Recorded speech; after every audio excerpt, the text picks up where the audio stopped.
Jack, Ian, what's going on, man? I went outside. Oh, what was that like? Um, I think it's been 3 weeks Since you've since been outside? since I went out the front door. Oh, wow. Um, the last time I remember leaving the house was going over to the house of some friends who just Hmm. moved here for a dinner get together. Other than that, I haven't been going outside. So I was walking Scarlett, the little one, around the house today, and Hmm. I'm her bing bong, so she just likes to tell me what to do, and I try and go like, oh yeah, okay, we'll do that. And she was like, she pointed at the front door, like outside. Actually, her voice is much sweeter than that. It's more like outside, and I was like, okay, and opened the door, and I realized it's the first time I've stepped outside in like 3 weeks. Wow. And Was it? it was like, Did you have to like acclimatize to it or something? well, it was 60 degrees here. I don't know what that is in Celsius. I think that's like mid 20s or something. It's warm. It was nice. Like it was Yeah. crisp. Like Hmm. in a young winter day. It's not where it never gets hot anymore, but because Hmm. there's always that crispness of in the air, even if it's a nice day. And we Yeah. sat out there, and I was waiting for my eyes to adjust to the light, Yeah. Okay. and they never did. I sat out there for 10 minutes just like Yeah.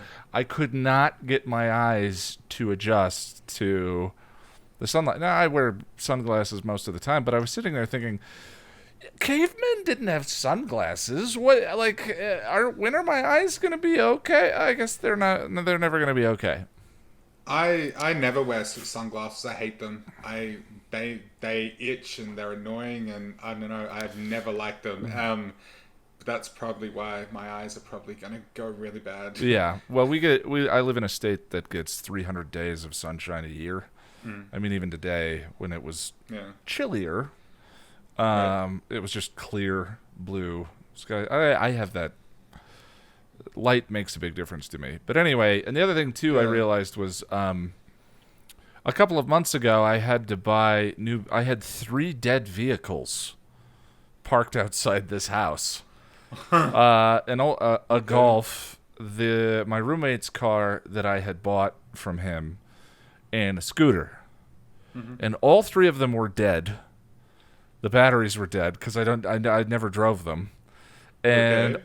none of them, all of the registration was expired on all three of them. So I had to go through this big deal to. So I donated one of the cars to NPR, and then got the other two cars up to date during the pandemic, which is like had to be all be done through mail and over the telephone. Yeah. And then I haven't driven either of them for a month, and I haven't started them again, and that's not good for cars. No. No, that's really not good. I'm not Jack. I struggle with maintenance living. You know how like being a person requires certain amount of maintenance. You Oh know, boy. Yeah. Oh boy. like Do I know that? paying your bills and Mm. working out and keeping things I'm kind registered. of good at the first one. I am not good at any of those. Okay. In saying that, my rent comes out of my pay automatically, so I mean that I makes a don't have difference. Yeah, a chance to not pay it. a lot of my bills are auto subtracted. But I actually think that's to my detriment because back when I first started trying to be an adult, I actually had to have a budget day, and I kept a calendar with when bills were due, and I got Yeah. paid bi-weekly, and I had to sit down and write out the checks to send in the mail to pay the different bills. Pay with check? Yeah, That's so foreign to me. I've never signed a check in I my mean, life. rapidly they started adjusting, but there was something to having to look at your budget and having to look at your Mm. calendar and all of that, and it just like with the auto subtract. Every once in a while now, I'll log into my bank account to make sure I have money, and then I go, oh, okay, I'm fine, and that's it. That's all the budgeting that I do. I often feel like I'm a terrible adult. And part of that is because I don't budget, and I don't like the idea of budgeting because I don't know, like Yeah. it's like okay, so roughly I spend about 150 to 100 uh, no, about $150 a fortnight on food. But sometimes I like to spend about 170 because I see something nice at the market and I'm like, I want to buy that. Yeah. So I'm not going to be like, no, I'm not going to because I've only got $150 to spend. But that would explain why I currently got like $6.25 in my bank account. So if you'd like to support the podcast, please. By the way, speaking of podcasts, hey friends, welcome to Podcast of the Nerds. My name is Jack. I'm Ian. Today on the podcast, we're going to be keeping things simple. Yes, we are. We're going to be talking about our top 5 movies that we saw this year. That's not movies that came out this year, movies that we saw this year. Yeah, because of the movies that came out this year, how many of us actually went to a theater to see all of them? We're also going to do a short little worst of list. I'm not big on worst ofs, but I think here's the I thought that I'm not big on negative reviews. It's just not fun for me, and I have some of that creator mindset too, where I'm like, just making anything is a success. Yeah. Making The Room is a success. You know. I agree, but as you know, I love watching terrible things and laughing at them. But wait until we get to the worst of list. And after that, of course, we will be continuing the fanfic reading. Here Is Gone by Terri Botta, chapter I'm not sure. I think we're on 37. But the Something like that. it's actually strangely one off from us, either more or less than what we actually have. Which we're coming up on. We're not soon, but we're going to hit 50 episodes at some point. I haven't decided. You came on in the mid-20s or early 20s? This is like my 12th or 13th. I think this is your 13th. Outing. Yeah. Yeah.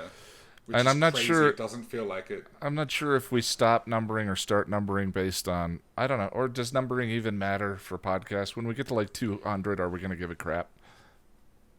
I don't know. I mean, you started this, so I'm just following your suit, man. Yeah. Oh, so the bottom 3 list. The only reason I think that it's kind of an interesting exercise in this particular case, rather than like, where the new Marvel movie was terrible. Like, who cares? I got bored just saying that sentence. Sure. But because of the List of Shame project, where we have this list of supposed best films of all time, I think, and there's stuff in there we know is going to be bad. Yeah, well, or stuff that just is not our taste or is dated or whatever. And so I think it makes the bottom 3 conversation a little more interesting than. I agree. The new Star Wars movie wasn't very good. Who cares? Yeah, who cares? Who cares?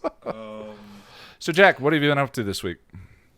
Well, I think I've sort of touched on it before, but I head up north to visit family every Christmas, and so I'm gearing up for that. I'll be taking off in less than a month now, and Going to Sydney. Yeah, you know, I'm glad the borders are open now so I can go, but there was a tiny, tiny part of me that was like, maybe it wouldn't be so bad if the borders didn't open so I could just chill out and not have to do anything.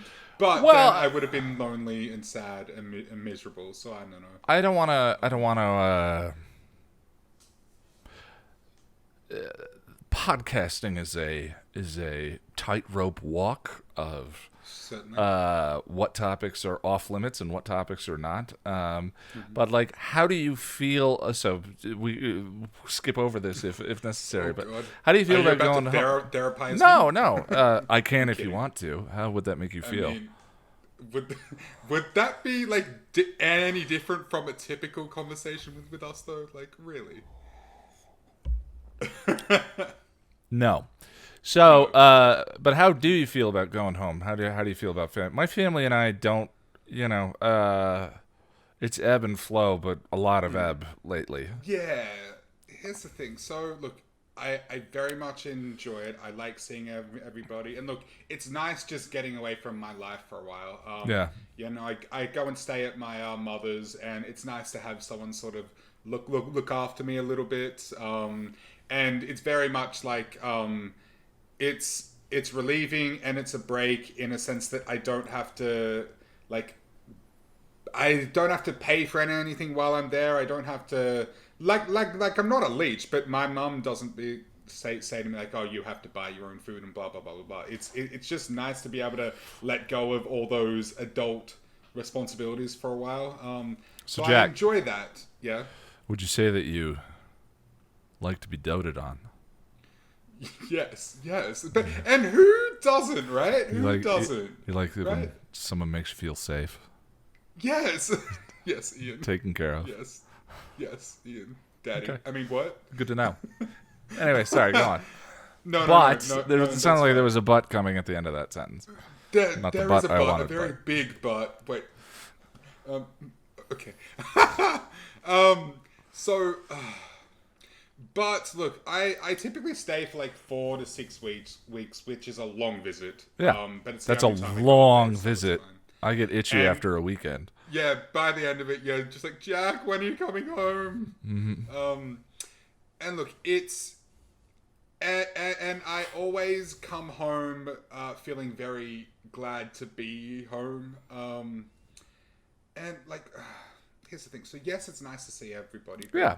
me and my mom, we get along and we have a good relationship, but she and I, we're both quite stubborn is though it isn't the right word, because I wouldn't describe I wouldn't myself describe you as a stubborn. stubborn person. Yeah. No, but me and my mum, I guess we're both strong personalities, so when we're under the same roof for too long, it gets a little contentious and there's a bit of friction and whatnot. Honestly, a huge part of it is my mum is still my mum, and I'm a 33-year-old man who lives alone. And I don't take kindly to being told what to do or being lectured. And my mom, she's a lovely woman. Yeah. She's a lovely, lovely woman, but she likes to lecture and tell me what to do, especially when I'm in her home. And look, I get it, but it just grates on me. But yeah, no, it's cool. I get to hang out with my brothers. My brother and I still haven't finished watching through Buffy. I haven't spoken to my brother in ages. He's gone a little well, at least from the internet. And I'll also be heading to spend a couple of weeks with my sister, who I haven't seen for a while. So look, overall, it's a good experience, but it's always very good to be home. Sure. That's what I will say. Which is not necessarily a bad thing. Yeah, exactly. Yeah. Exactly. What else? I finished the Umbrella Academy. Good? Which was fantastic. It's one of the best shows I've seen in a while, and I've got that sinking feeling of, oh crap, now I have to wait for the next season, and I don't want to wait. I've become so used to instant gratification and binging, and now I know I can't do that. Well, especially look, after this year, you just wonder how this is going to have an impact on the production of everything. Yeah. You know, I do know they've been greenlit for season 3, but I don't know if they're filming right now. If anybody knows, let me know, because I would be very interested to hear. But see, the superhero genre, I've seen some complaints the last few years that it's become oversaturated, and I'm not someone who is repelled by that. Like, I don't. yeah, me neither. I don't. If I like something, I don't care. Like, keep giving it to me. I don't care. But this feels fresh, and I can't really elaborate why. I just feel like this is kind of different, and it's done in such a way that is it just feels kind of unique to me.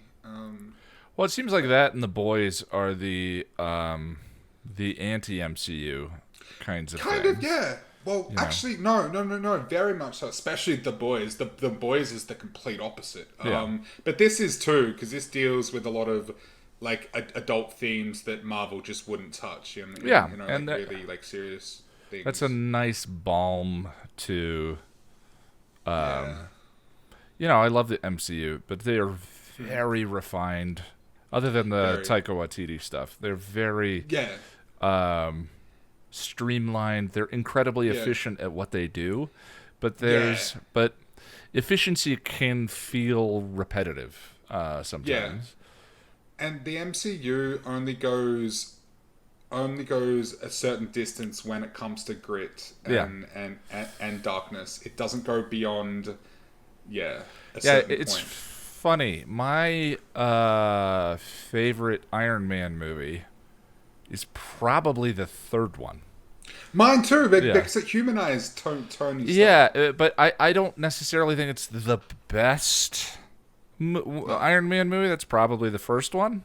yeah, But the yeah, I third agree. one, to me, was the most interesting because of him grappling with post-traumatic stress disorder and Panic attacks and all that. yeah, and the idea of that being that happening to soldiers and yeah, there was a whole bunch. And I love what's his name, the actor, even though he Robert Downey Jr. Robert Downey. No, not Robert Downey Jr.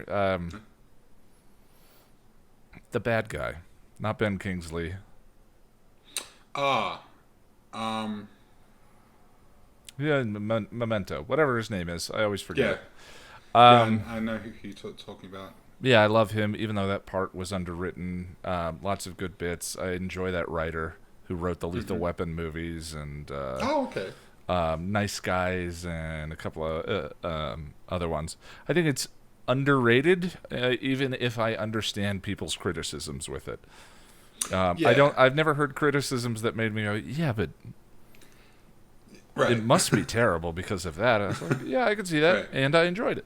So, Yeah, that's exactly how I feel with the complaint that the superhero thing is oversaturated. but my point is Sure. that it didn't actually finish the PTSD story. The PTSD story was sort of a backdrop for Okay. the it ends in bombast where it might have been Yeah. more interesting. His Tony Stark in the comic books is an alcoholic, and Oh, they okay. just hint I at didn't know that that. in the first movie, where he gets drunk Yeah. one time instead of actually having a problem. There's a lot of stuff like that. It's like when they leave the Sherlock's addiction out of the Sherlock Holmes stories. I think that's the vice is what humanizes him. It makes him more interesting. And so sometimes when they Yeah. don't get into that stuff for the characters, I find it a little meh. Yeah. I think the MCU too. They're still trying to be reasonably family friendly and a Yeah. little more ubiquitous in their audience. Supposedly, and I respect that. the new Doctor Strange movie is going to be them doing a horror film. Yeah, that's Doctor what I've Strange heard. in the It's Mouth like of the Madness. first. Yeah, the multiverse of Madness. Multiverse I of think it's Madness, called. yeah. Yeah, I've heard that it's the MCU's first ever horror film, and they probably won't, but I really hope they lean into that because that would be amazing. Yeah. But Well, and the other thing I've heard is that they're bringing Deadpool into the MCU now that they own all of Fox's stuff. I would love that so And much. please start doing some R ratings. The whole point Yeah. of Deadpool was that you can have, and I don't love the Deadpool movies, but they made money. and it worked. Yeah. It still worked. Yeah. Yeah. I love Deadpool, but I'm a huge Ryan Reynolds fan. I love. I'm more a that fan dude. of He's Ryan just- Reynolds than I am of Deadpool. That's fair. Yeah. But yeah, the Umbrella Academy deals a lot with time travel, which can be when there's a lot of time traveling. Something it can become sort of confusing or convoluted or sort of hard to follow sometimes. But this, no, it's very easy to follow. And there's minor spoiler in season 2. They go back into the 1960s, and it centers around Kennedy's assassination and just.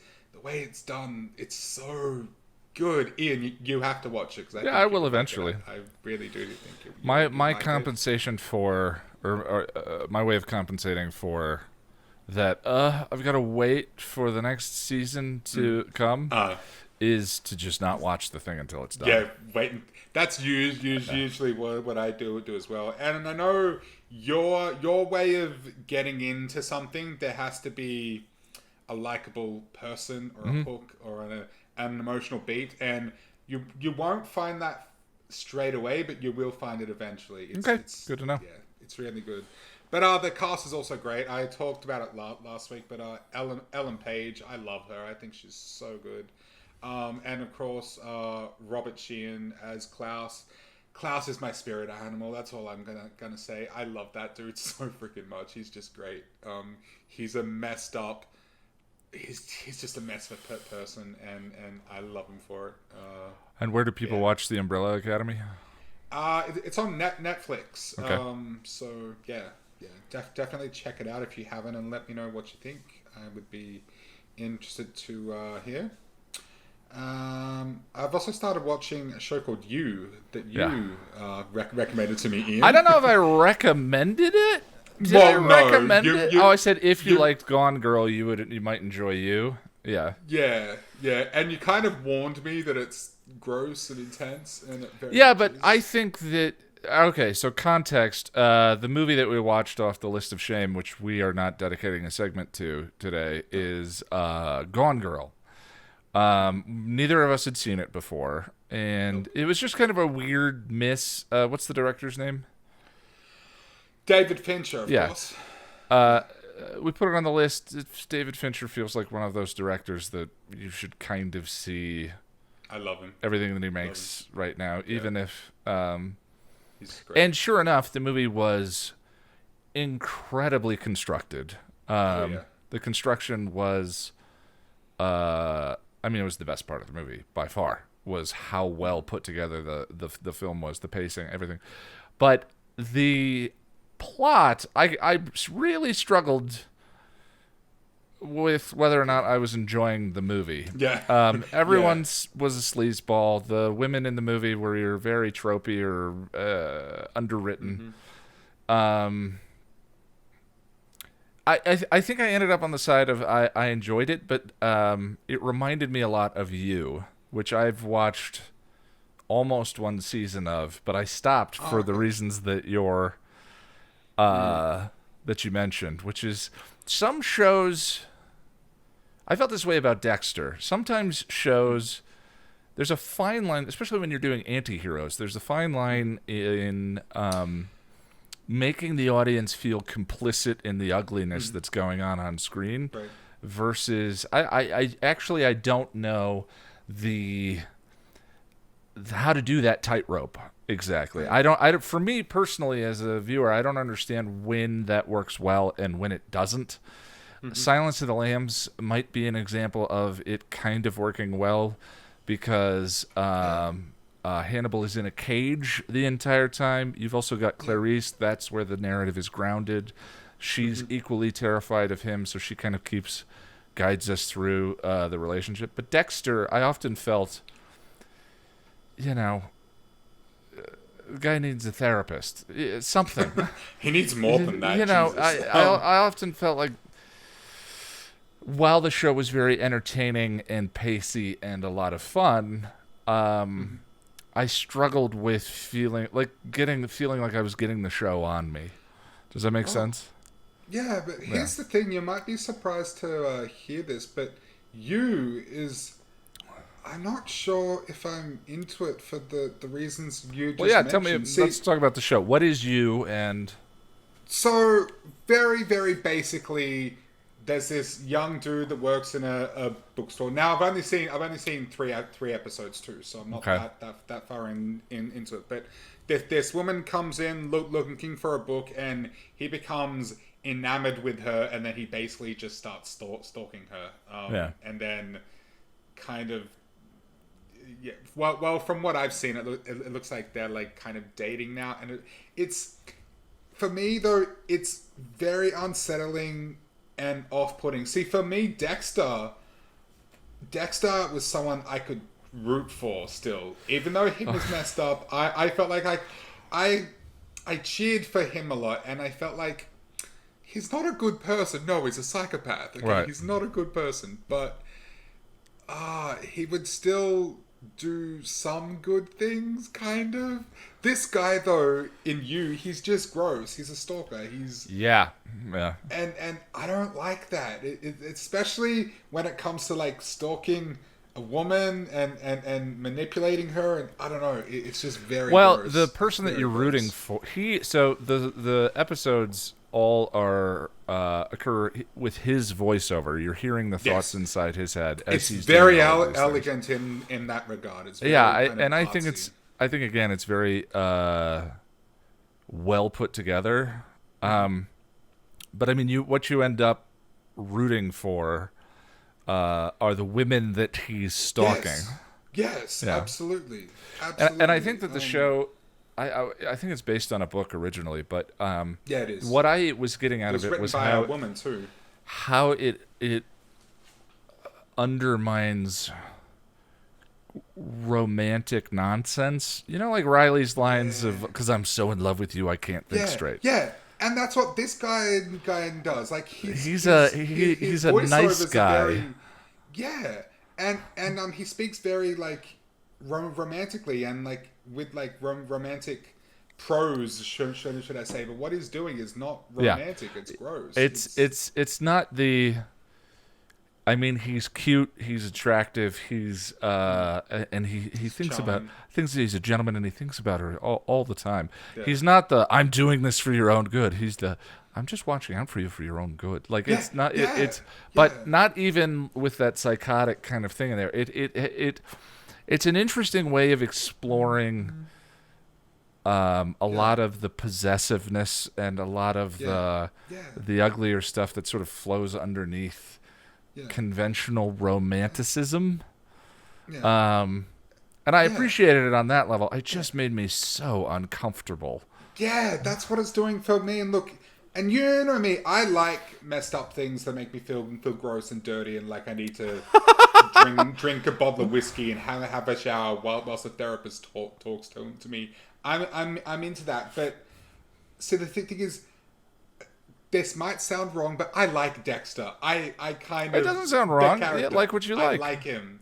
Yeah. I don't mean the show though. I mean I kind of like Dexter as a character, but this guy I don't like him at all. I Yeah. think he's gross. Yeah. He is Don't gross. like him. Yeah. But Dexter, look, if Dexter was a real life person, of course I wouldn't like him. Yeah. Like, Yeah. that is a given. Yeah, But we're talking the way about that fiction. show presents him, he's likable, but this guy he's not. Yeah. And I don't like him. And lastly, sorry, what? Let me know what you think of it if you stick with it. Oh yeah, I'm going to. I will. I definitely will. You know me. I'm a completionist. I can't not finish it now. Yeah. Now that I've started, I have to. Well, I mean, I say that, but I fell off the X-Files, but bandwagon. It was, well, the first season of the X-Files is tough. I think Yeah. we should do the waterline viewing of the first two seasons where What we it's did with TNG. we didn't. Oh yeah, we did do the waterline Yeah. viewing with TNG. I mean, Yeah. they're both kind of similar because it's mostly episodic with some arc Yeah. stuff. X Files more than TNG, Right. Up but and down. yeah, I kind of feel like you watch the best stuff, and then when you are in love with the show, you go back and watch Code of Honor on TNG or Gender Bender on X Files or whatever the one. Man, there's some bad episodes. There is. But there- that there said, is. it's my favorite shows of all time are Buffy, Avatar, The Last Airbender, The X Files, and Star Trek: The Next Generation, and they all That's a have mix. some of the roughest seasons to get through. Where it's funny, I wonder if there will be patience for the kind of first seasons that those shows used to have anymore.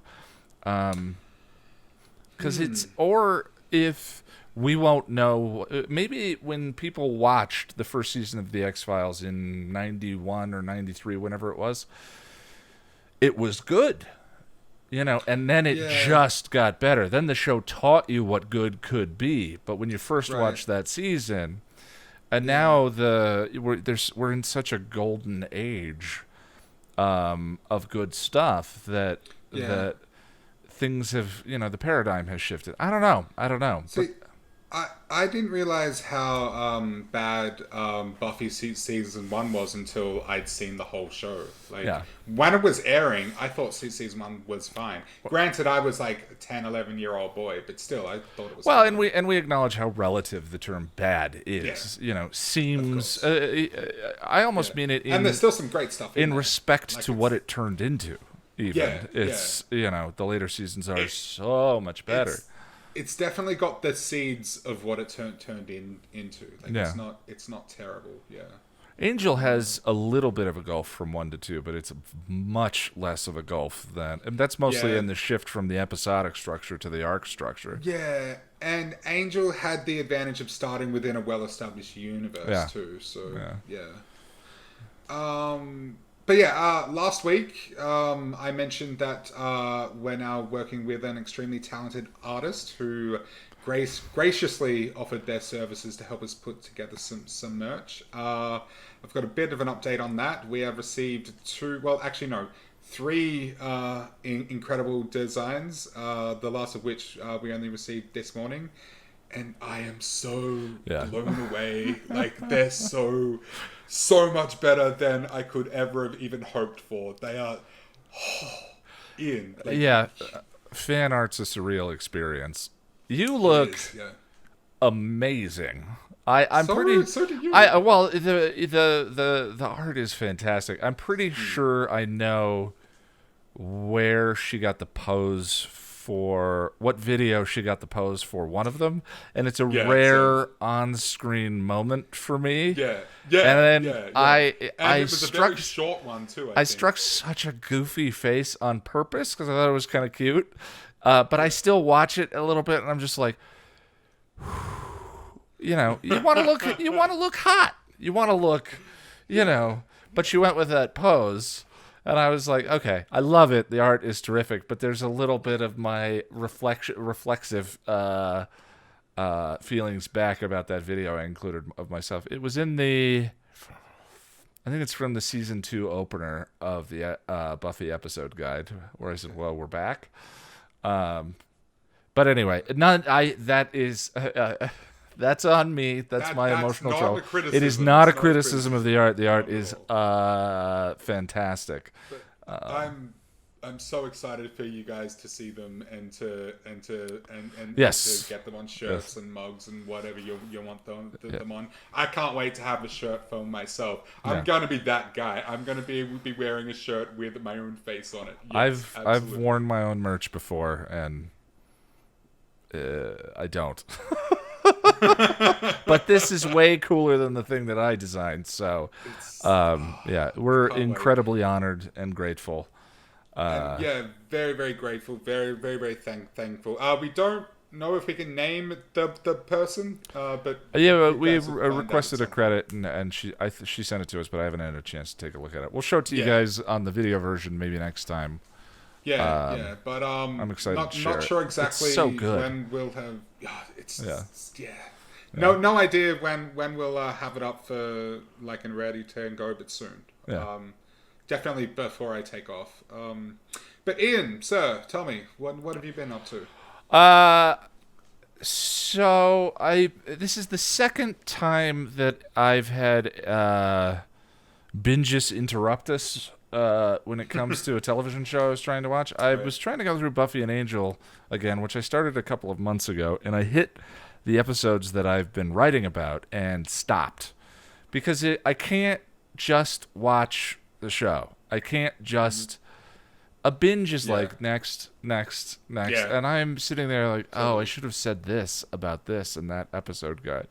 Oh, I should make a note in a future script. I keep future scripts for most of the episodes.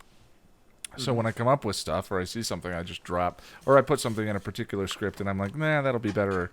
Like Into the Woods has already pages of notes from stuff that has been going on this season. But anyway, so my rewatch got derailed.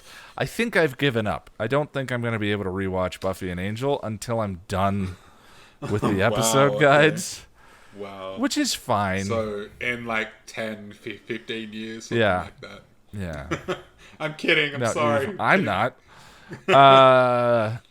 So, but I needed something to as background noise. I've been playing a lot of a particular game, and so I started Supernatural again, which I think we talked about a little bit on the when we were doing the stream for First Yeah, Impressions. Man, yeah, the we first did. two seasons of Supernatural, they're a weird bag. Um, I watched a good chunk of season one and then stopped. I just I couldn't think I'm get about into it. halfway through season two, and it's starting to shift into the show that I enjoy. Um, Okay. it is a popcorn show. It is a um, after a certain point, it kind of knows what it is, and it's Hmm. very comfortable with that.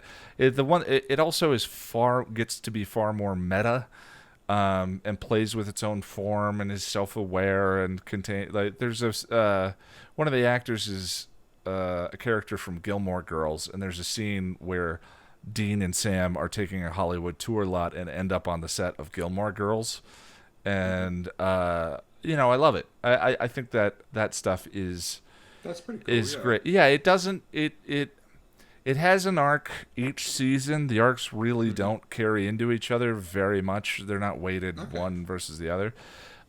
They're a lot of fun. The lore is kind of Constantine take on Catholicism, Yeah. which I Yeah. enjoy. I think is good. And the first season, a lot like Buffy, is doing horror. Yeah. It's a Yeah. horror show, and I It actually think it it's very definitely. effective. Yeah, yeah. It takes its horror a lot more seriously than Buffy does, and there are some episodes and some sequences that are genuinely scary. Like as a Yeah, horror fan, I liked that. yeah. But I have a lot of problems with the show. This isn't a supernatural review, so I'm not gonna get into it too much. But nonetheless, once it kind of changes into the main arc of the first two or three seasons, um, which is about Sam and something that may happen to him, it gets good and it's very pacey. The other thing too is the quality of the special effects and the editing and the way the horror is edited together, Hmm. which is kind of like it's a little Blumhousey. It's a Okay. little Yeah. music video ish. I'm pretty sure Mick Hmm. G, the showrunner, started with music videos, but then again, so did I don't know why I can't keep his name in my mind. Fight Club director. Yes, Fincher. David Yeah. Fincher started as a music video director. But it's funny. I think Hmm. David Fincher. I think there's a famous story about David Fincher and I'm tired, so names. I'm bad with names anyway. Me too, Transformers, buddy. The Rock, Michael Bay. Michael Bay. I Yeah. believe David Fincher and Michael Bay started in the same production company. They were both Really? music video directors in the same production company, and they both I, kind of set out and started making films on their own. oh, I know Michael Bay has his own production company now. I can't They remember what it's they worked called. for an agency that strictly did music videos at first, if I'm Okay. remembering this story correctly. But I just Hmm. love that connection that those two Hmm. guys kind of cut their teeth at the same time, that Hmm. were growing as creators at the same time, and both Yeah. set out. And Michael Bay is very Michael Bay. He's very good at Here's what the he thing. does. I don't dislike Michael Bay. Like I feel like hating on Michael Bay has become a meme. And look, Yeah. his films are mostly action schlock, but I enjoy a lot of them. Yeah. Armageddon is freaking amazing, but I would agree that. Well, no, I would say that Armageddon is before Michael Bay really became Michael Bay, if you know what I mean. Yeah, yeah, like um, but I mean, I don't think he deserves the hate then that he gets. I think my favorite movie of his was The Rock before, but he didn't do himself any favors by making seven No, Transformers movies and no, stopping making anything no, else. no, and they're not good. But Those I do films. just to me, Supernatural is to Buffy what like Michael Bay is. Yeah, Supernatural is the Michael Bay version That, and it's very that's a Michael good. Bay. It's That's a good like analogy. Yeah. yeah. The camera is Yeah. all what's that called when the camera fetishizes what it's shooting? Male eye, male. I can't remember the term. Male gaze. Male gaze. The camera's Yeah, incredibly male gazy. I mean, granted, the yeah, two leads are hot dudes. yeah. That even I'm like, those guys are pretty. But And you were saying the other day that everybody on the show is a model. Like everyone on the show is a model. And the first season, what I found so grating was, it's very, like, there's just a lot of. I told you about. I think it's Dean walks up to a model in a bar who's serving, and she says, "Hey, can I help you with something?" And he goes, "God, I hope so." I mean, but and she goes, "Ha ha," and I Yeah, went, nah, yeah. I know it's But yeah. eventually they start to subvert that. Like that was my experience. They start to show they start understanding that that's a joke. I saw an article about how supernatural is a strange sort of thing because of like with the a lot of the unchecked misogyny that was in the first season or two, and then the show's primary audience, like 70% of the audience, by the end of the run, were women.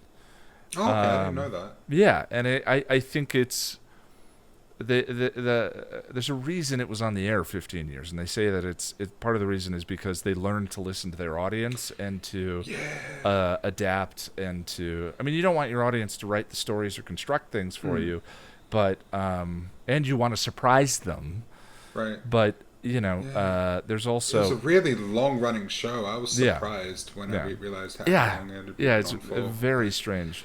Most shows do not last that long. Even like the really good ones don't last that long. But I mean, know your audience is a term for a Yeah. reason. So, I originally watched Supernatural, and it is the perfect just next. So I have it on in the Yeah. background a lot of times, and I got to season 11, and they're on the last season, which is 15. But I can't remember anything that happened. The show's just a blur. There's one heavy, dramatic moment in the series, and it's what the original arc built to with Sam and Dean, that sticks out to me in the way Close Your Eyes does, or Would You Like Me to Lie to You Now, or something like that. One, in 11 seasons. There's lots of good drama, there's lots of funny lines, there's lots of good entertainment. Yeah. There's nothing wrong with a popcorn show. I love a good popcorn show. But I'm just saying that that stands out to me as kind of maybe that's just my taste. Even That's not a commentary on the show per se. even just like I saw a lot of season one. I think all of it even. I'm not sure, but I besides a couple of beats, I couldn't tell you anything about it because it is very blurry. Yeah. Like, Yeah. and I feel like it's you spend a lot of time just waiting for something significant to happen within the arc. Like they spend the Well, whole I mean, time searching for their dad, and he just takes ages to show Yeah, I up. get so tired of the dad stuff in the first season or two. I mean, on the other hand, there's a lot of burly masculine dudes crying. They're like, "Oh, you're my brother, Sam. Yeah, Dean, and that, we that gotta that's a freaking- good we gotta thing. go get dad." Yeah, that's a good thing. That's a good thing. Yeah. Like, if you're gonna have this, did you bang her kind of crap, Yeah. like, at least have the dudes crying and hugging each other Exactly. afterwards. You know, Yeah. it doesn't balance it out, but it's something. It's No. like a And it's like a carbon it's- tax on douches. It's showing a positive form of masculinity, I guess, which is a good thing. Yeah, I know. But the I've been using it for background for Mass Effect 2, and we talked last week. I picked up a Series X, and I've been loving it with the Xbox Pass. I bought a couple of Assassin's Creed games. I didn't play Syndicate, and I bought Odyssey on sale for Black Friday. Syndicate's so good. Syndicate is one of my favorites. Yeah, I may play that next, but anyway, I've played through the Mass Effect trilogy a couple of times, so I decided to. I was looking at the achievements, and there's one in each for beating the game on Insanity, which is the highest level. And I'm not usually that guy. I'm in it I play games to relax. Yeah, yeah. That's why, like, if I get stuck on something, I'll try it a few times. But if I get annoyed, I'll look up a walkthrough because Well, and yet you I'm play not there to get annoyed. Overwatch. And Yeah. Overwatch is to me a similar experience to Mass Effect. Mass Effect at least provides you the frustration, is what I'm talking about. When you lose Right. a match Okay. in Overwatch, you want to eat the keyboard. That's why I stopped playing competitive, and I only play quick play now. But because competitive made me hate their game. Like I actually stopped for a while. It made me hate it. Yeah. But for me, Overwatch is very like it's kind of like a bubblegum game to me. Yeah. It's just Yeah, yeah. Mass Effect at least has story, but I've run through the trilogy a couple of times with all of the DLC. I'm doing a complete DLC run through this time, and I just had never played it on Insanity. I figured that would be a way for it to feel new. Excuse me. So I finished. The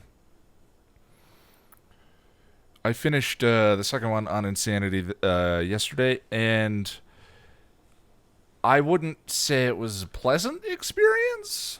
I don't play Dark Souls or Sekiro I hate or Dark Souls. any of those, but The only one of those like hard for the sake of being hard games I'm interested in playing is Cuphead. That's mostly for the style, the art style. yeah. Yeah.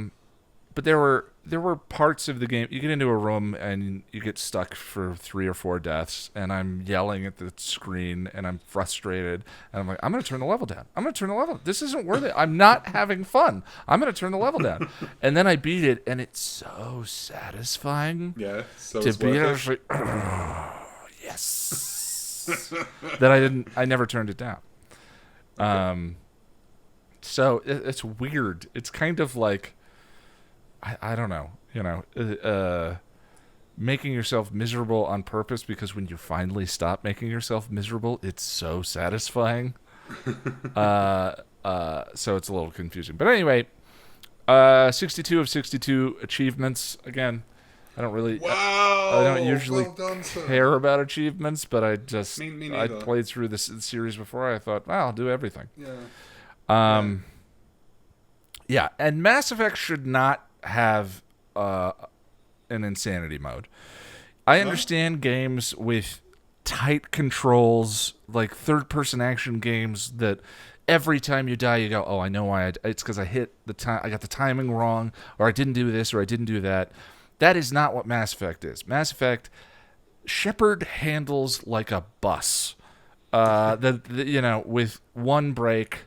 And 7 out of the 10 deaths that I had were due to me wanting him to do something and him either not doing it right when I needed him to do it, hitting the button, or That's why I struggle with a lot of older games. or doing something completely different. A lot of times he would run in the wrong direction. If you want to vault over a wall, it's A.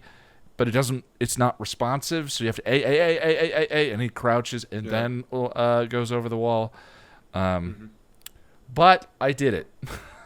You did And- well done, sir. And I'm probably going to do the third one on Insanity and try and finish off all the achievements. There are ally achievements in the first one that are absurd, so I'm just not going to bother with that. But I may play Syndicate or Witcher 3 in between this and Mass Effect 3.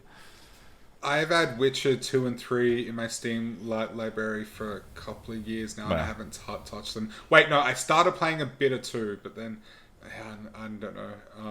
But yeah, Syndicate though, dude, I really like that one. I mean, the best Assassin's Creed, of course, is Black Flag. Yeah. And I don't know if they will ever top that. I really want to try the new one, Valhalla. That looks amazing. Odyssey looks cool, but Odyssey, they started. It went a little RPG in Origins, and I think that carried over into Odyssey. Like I heard don't Odyssey like was that when great, but I never. Yeah. same. But I hate that, like, from what I've seen, especially, well, I know this is definitely in Origins, and I think it's in Odyssey. If you attack someone, the number of health they lose appears over their head, and that breaks the immersion for me. I hate interesting. that. And That wouldn't bother me. Ubisoft games are notorious for too much crap on screen all at once. You know, like the next navigation point or the next thing. So another thing on screen just wouldn't. And a lot of times when you like your radar goes off or guys get highlighted because, you know, whatever. Yeah, that wouldn't. I get what you're saying, but that wouldn't be a thing for me. And Origin for me too. When you like. You can't go into certain areas until you're a certain level, or else you will get annihilated. And the combat is lifted straight out of Dark Souls, and I hated that.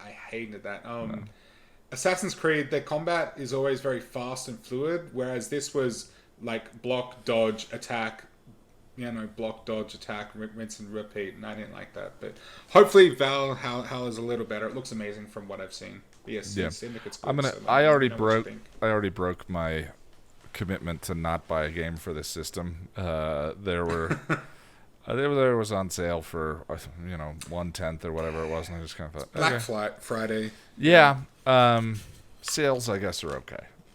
Yeah, not buying something, whatever. But I also have just been really enjoying. I have plugged in a couple of external hard drives to it. I have 4 terabytes of storage on it. And I've installed 100 games from the Game Pass. Wow. And so I just hit the surprise me button, and then I get Titanfall 2 at random, which has a wonderful campaign mode. And I'll play a mission out of that. Then I go back and hit the surprise me button, get a thing at random, and Peggle 2, which I've been playing a lot of. So yeah, really enjoying the Series X. The only other thing to mention is I finished the script for the Buffy episode guide for Shadow today. Well done, sir. Well done. This I'm going to record on Wednesday. We'll publish on Friday. Ish. I mean, these are always the goals. Ish. Originally, I was aiming for Wednesday, and I was like, I'm just not going to make that. So loosened it up for Friday. I think the script is solid. I'm feeling the effect of big gaps between scripts because I can't remember what I talked about in the last one because I'm doing an Angel, Firefly, Buffy rotation. So there's a certain amount of referring back, and I also feel like the Buffy Riley tailspin is happening in slow motion. Because there are that'd be tough. They don't break up until what, episode 9? No, 10. I think Into the Woods is 0510. Yeah. And it's just, I mean, the replacement is episode 2 or 3, and that's the episode where Riley says, "But she doesn't love me." And then they don't have a conversation. It just goes on and on. And there's this is part of the review, but this episode, Shadow, and then the next one is the one with the grief monster or whatever it was that tries to kill Joyce. The little slug creepy guy thing that comes down from space. Yeah. I don't like the episode, but I love that deep demon. Yeah, and then Into the Woods after that. This is it's basically a trilogy. It's basically a 3-part episode because they're all about Joyce being sick and Riley, the Riley tailspin, and they're a dreary 3 episodes. I mean, just the Joyce stuff is very heavy, and the Riley stuff is a car crash that we've been watching happen since the 2nd episode. There's not a lot of fun in the whole thing, and I've been trying to think about what's the difference between this and season 6. That is the criticism that people levy at season 6 all the time. Yeah, but I love season 6. But so that's the thing, though. For me, I don't love Buffy because it's a fun show. That's. I mean, it can be that's fun. fair. That's entertaining, but my love of it isn't in the fun of it. It's in the pain of it. Really. Even than just. I mean, make me cry. Please make me cry. That's what I'm in it for. Hurt me, baby. Absolutely. Hurt me so good. But the but even then, just eliminating that from the conversation, I don't know why this 3-episode run and season 6. Well, I do, This 3-episode run is about Riley. It's dreary Riley stuff. Right, and he's so mopey and whiny, and I just want to headbutt him and be like, dude, this is not how you conduct yourself in a relationship. Yeah. Stop it. Go to your room, think about what you've done. And then he does. And season 6 is threads through Buffy, and it's the existential crisis, and it's sort of finding her way out of it and all of that. And it's much more. The thing is, though, I was going to say it's more relatable. I totally relate to the Riley arc in this season. I just don't find him that interesting. But the emotional like he's lost his job, he has no identity. His the army told him who he was. I am how they trained me. And all of that's gone. So he's put all of his identity, his validation into the hands of Buffy. You know, she is the one. So you're what? The mission's boyfriend? Says Graham to him at some point in the season. And and I've done that at different points in my life where I didn't know who I was. I didn't know my worth. I didn't know my value. I didn't have a direction. But I had a relationship, and that relationship became the only thing that was keeping me happy. Yeah. And you can't put your own happiness in the hands of another person. It's not their responsibility. Right. They've got to keep themselves happy. And that's kind of what happens is Joyce gets sick, and Buffy needs to be there for her family, and Buffy needs to deal with her own feelings about it, leaving Riley kind of out in the cold, and making her mother's illness about him. And all of that until the end. And boy, does Into the Woods not put a good bow on any of this. But I do love, I do find the descent very human and relatable. Yeah, I mean, that's what Mutant Enemy was so great at. I've talked a lot recently about how I'm starting to feel for Riley more than I have in the past. It's good stuff. He's not good stuff, but his plights are. And we're not talking about Mark Blucas. I I think Mark actually does a wonderful job. I just think. Oh yeah, Riley's especially not with an the downfall character. of Riley. Yeah. But look, as human as Buffy's actions and reactions to everything are, I think Riley's a very human as well, and that's where I feel for him a little bit. It's not healthy, but it's very human. Yeah. Well, and that's kind of what I love about season 6. Like, if you're a Spuffy shipper, or if you're a Bangel shipper, Spuffy shipper. you're not actually pro those relationships. Like, you're not saying that a teenager and a 200-year-old vampire with a curse soul, you're not saying that should be real life or that's what should happen. It's like the emotional beats, the connection that you felt, the chemistry, you loved that. Spike and Buffy were toxic. That was the whole point, was she couldn't feel anything, but Spike was a form of masochism for her. She could feel something with him. Even if it was terrible, it was better to feel something. I would say, though, post-season 6, they have a much post-season 6 is a different story. Yes, I love his talk in season 7 is one of my favorite little monologues about love at all. Yeah. But season 6, nonetheless, that might have been the nature of the relationship. Spike and Buffy... Saying what? I would just say that in season 6 they have a very toxic codependent relationship, I would say. Yeah, but none of that changes the fact that James Marsters has a smolder that could melt an iceberg. Yeah. And there's some scenes that are fucking hot. I'm sorry. Their chemistry was spectacular. And that is as sexy as the show. They bring a house down. Yes, like with I was just about to say They bang a house into the ground. That is hot. Yeah. And that balcony scene, I'm sorry, but that... Whew.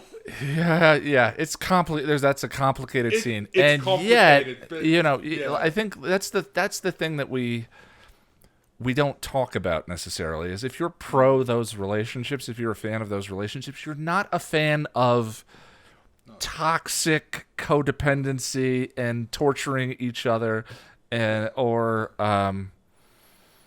any of that stuff. Like, this is a fantasy world. These things are not real. And we get into that conversation when we talk about racist tropes or misogynist tropes or whatever, because that's part of culture criticism and having a conversation about the place that the show has in culture. But in terms of being a fan of something and being in something, it's like, I think that's not.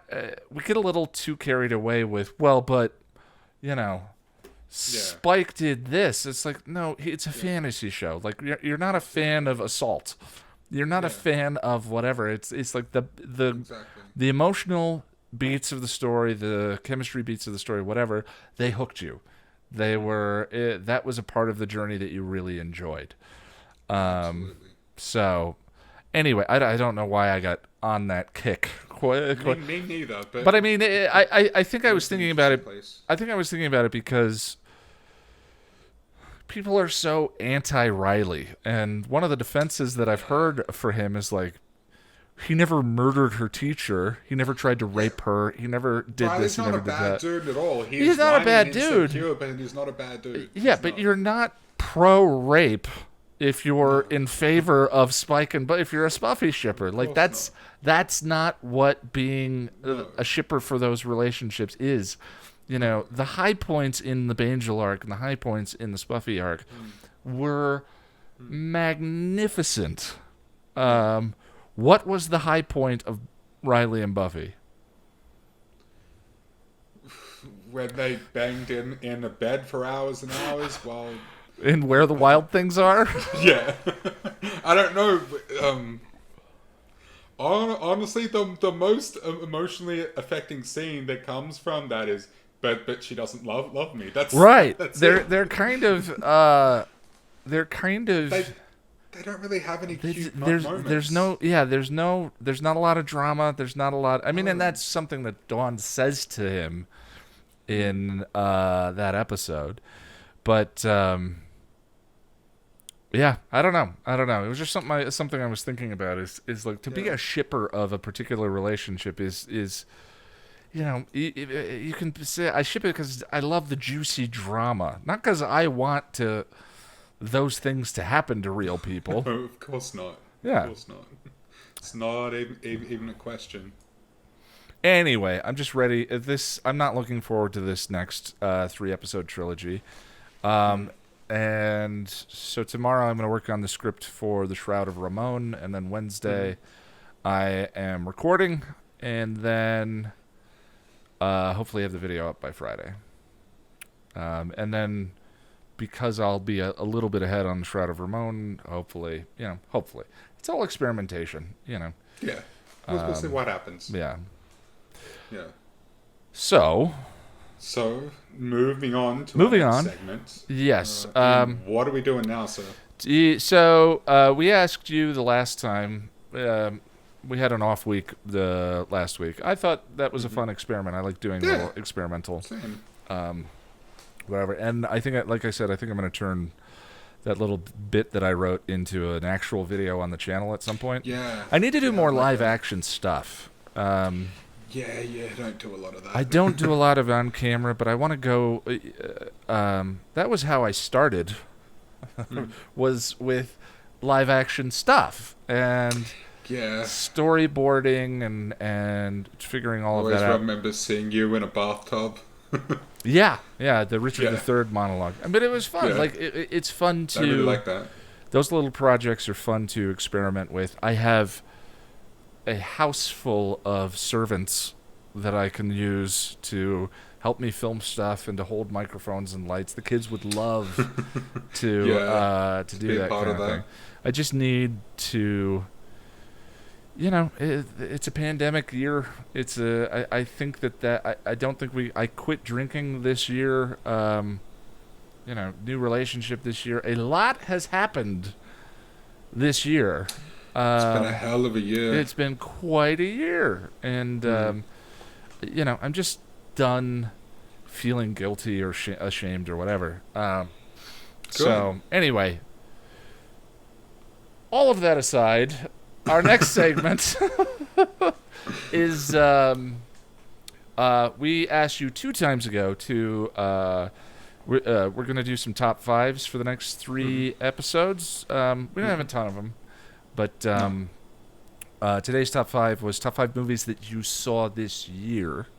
Yes. Not movies that were made this year, movies you saw this year. Saw this year, yes. And we decided to add a bottom 3 that we're going to do as well. We're going to go from 5 to 1. So Jack and we neither of us, and we don't actually. we're both pretty sure what each other's number 1 is, but we don't know what the rest of them are. Other than that, we have no idea. We're working off of separate scripts here. But Ian. Oh, and we saw about 35 movies this year from the list of shame. Yeah. I was shocked because it didn't look like it a lot, but then Ian was like, "Dude, it's been like 30 films." I'm like, "Oh yeah, true." It's a lot, yeah. Yeah. But Ian, number 5. My 5th favorite film that I've seen this year is Attack of the Killer Tomatoes. No, hear me out. Okay, just hear me out. Okay, from 1978, directed by John DeBello on a budget of $90,000. Only $90,000. That's not a lot of money. But here's the thing, okay, Ian. Here's the thing. Don't look at me like that, okay? I'm not looking at you. I can't look at you right now. Look, it's not a good film. It's really not. No, it's not.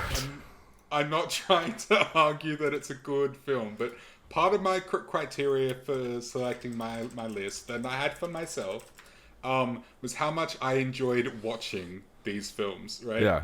And I'm sure you will remember, Ian, that I sat there laughing like a madman for most of it. How much of that was how torturous I found the experience?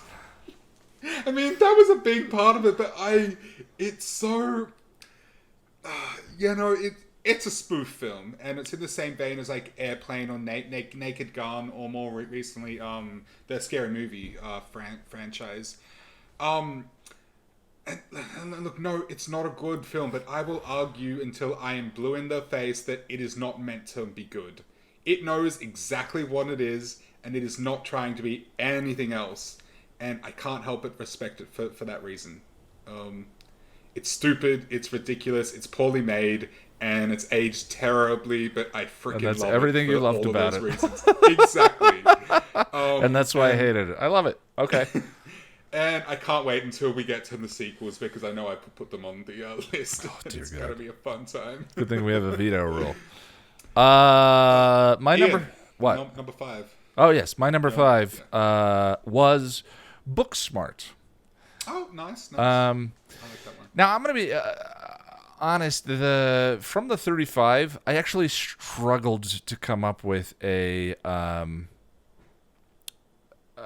complete list. Like, this is a weird list for me, because some of the movies on this list I probably won't watch again. Actually, there's a couple I know I definitely won't watch again, because it was a strange year for movies. We didn't see a lot of... There's just nothing in the theaters at a certain point, and the way we watched stuff this year was deliberately designed to broaden our palette and try many different things that we may not go back and try. Absolutely. But Booksmart was very interesting. So Booksmart is a high school... I hesitate to use the word gross out. There is gross out humor in it. But it's a high school gross out movie in which the 2 protagonists are women, which is somewhat unusual within that genre. And it's Olivia Wilde's directorial debut. Yeah, directed by Olivia Wilde, and I loved the 2 actresses, Caitlin Dever and Beanie Fenderson. Caitlin was a character that I loved on Justified. She was on Justified. So the show is just sort of a high school hijinks in a single evening. This is our last night as seniors. What are we going to do? Reminded me of, goes to multiple parties. It's all of those things. It's something that you've seen a million times. It's just generally not with 2 women as the Yeah. protagonists, And that's and what that was made enough. it feel like fresh. That was Yeah. enough to make it feel different. The things Absolutely. they talked about felt different. They were from a different perspective. It was the same genre. It was the same kind of material, but it just goes to show you that when you alter or represent the experience differently, it's a different experience, and I really Yeah. enjoyed that. And I you know, And it was very charming too. it was Like very it leaves you with a good feeling at the end. well. There were enough. There were a couple of sequences that made me feel sort of delightfully old. There was stuff about pronouns and trying to figure out if a person dates men or women. All of that. That for me, when I was in high school, was an unfamiliar, unusual experience. So I really enjoyed that. I enjoyed feeling feeling out of place and sort of seeing all of that kind of normalized and just seeing it in function for these characters and what their characters' lives are like. Being a teenager in culture today, I really enjoyed that. I thought that was great. So, Booksmart, a definite recommendation on that one. Number 4 on my list. Now, there's a trend among a couple of these, which is that I found the watching experience of some of these grueling. Oh yeah.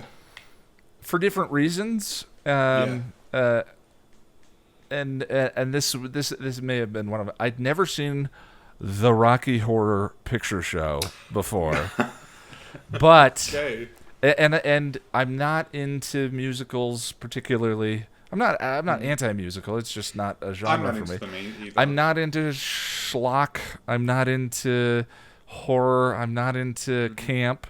And this was all those things. It was all of it. And I really didn't like any of that. But Tim Curry. Oh my God. Like, I have never seen a performance. Make me question my heterosexuality, it's him. Jesus. Wow. I have never seen a performance quite like that with as much. He threw himself into it, just with reckless abandon. He just went for it. Yeah, and I mean we're talking about a movie that was made in 1975, so it's strange being hyperbolic about something so ubiquitous for many people out there, and I get it, but I'm new. I'm new to the party, and he absolutely is stunning. I mean, just blows my mind. The choreography, the physical movement, how he physically embodies the character, the confidence. He sold it completely. Yeah, it's every single second of the movie that he's on screen, it's utterly captivating. And then the rest of the time, I was struggling, but he made up for it. I didn't think that was going to be on your list. I'm really so surprised. I mean, Tim Curry's on my list. When the credits rolled, you sat there silent for like a solid 3 minutes while I was just laughing and I was like, Ian, say something. What's wrong? Are you okay? Yeah, I was. It is a. You were stunned almost. It is an overwhelming experience. It is hyper stimulation, visually and all of that. So, and I disliked so much of it because it's just not in my. It's not where my heart lies. But he was so good. Yeah. I enjoyed it as like a love letter to the B movie horror genre. Like I enjoyed that, but not much else. I'm not into musicals. And of course Tim Curry. That's a given. Yeah. What's your number 4? Number 4 for me is Wild Strawberries. This one really surprised me. We haven't really had a lot of luck with the classic films. So I think that the experience we're all kind of we're sort of looking for with the films is like, I loved that as much as I've loved anything I've seen in the last 10 years. And I think Wild Strawberries is the closest we got. Yeah, very, very much so. Everything else that we've seen that's like quote unquote classic is hasn't been nearly as good. And I feel as though, like I say this a lot, but I feel as though storytelling and filmmaking has been improved so much since that era that maybe a lot of those films just aren't as digestible as they might have been when they first came out. Um, but yeah, I think this might be the only classic film that we've watched so far that I've genuinely enjoyed, like absolutely loved. Yeah. There are some that I haven't hated, but I really loved this. Yeah, Um, there's many that we've appreciated Certainly, yeah, for the benefit of the education or because yeah, you don't see a lot of things like that or whatever. But that crossing that line from appreciation to, I think I'm yeah, gonna watch that again. I yeah, really enjoyed yeah. that. Um, I was entranced from the very first scene too. Like from the get go, it sucked me in. it's pretty mesmerizing. But yeah, conceptually, it has this very like surrealist art house sort of vibe that yeah, no, that it's been done a lot now, but I think back then it was pretty revolutionary. It hadn't been done a hell of a lot, at least not on a large scale. But So yeah, the story.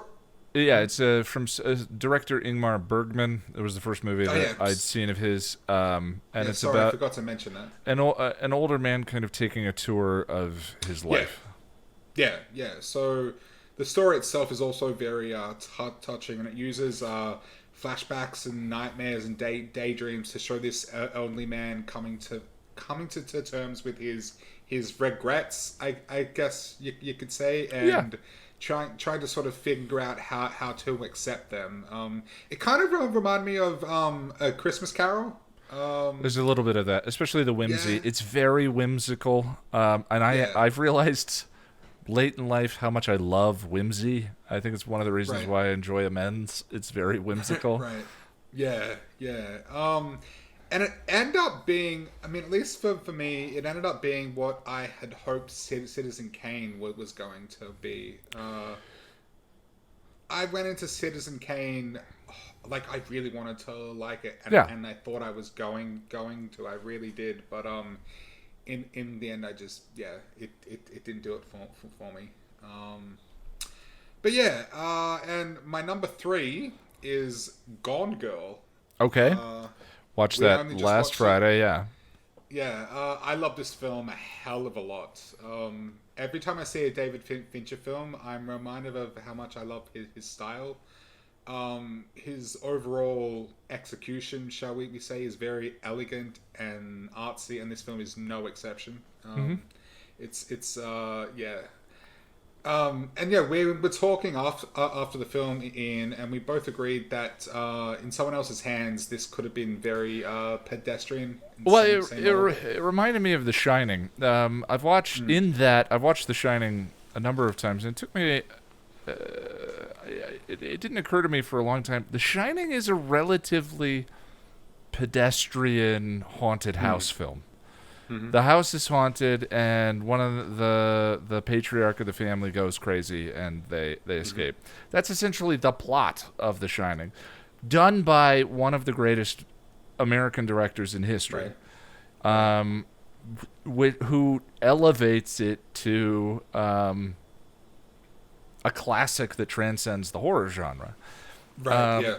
and Gone Girl's not The Shining. It's not in that No, no, realm. no, no, no, not But even close. the It's more I thought about it, the more I thought this is just great David Fincher, and I kind of yeah, feel like an yeah, yeah. You okay weren't, Hitchcock yeah, plot.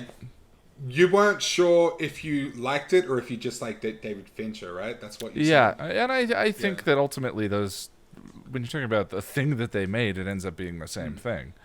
mm, So I settled it on. I wasn't. It took me a day or two to decide if I enjoyed the movie yeah. or liked it. I think I liked it, Yeah.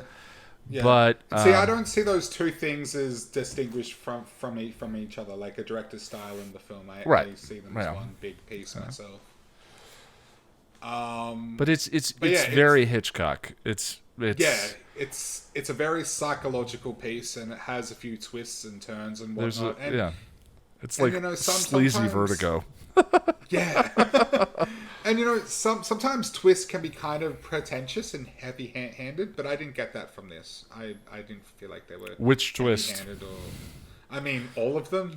That's what I'm trying to Yeah, say. it's a movie too that you get about halfway through and you think it's about one thing, Yeah. and I guessed the twist that was coming, and then there's Yeah. another, and then there's another. Yeah. And like the first twist that happens, it was like there was still like an hour of the film left. I'm like, well, this can't be Yeah. the final twist because there's too long to go. Yeah. But I will say that the ending kind of lets it down a tiny bit. Yeah.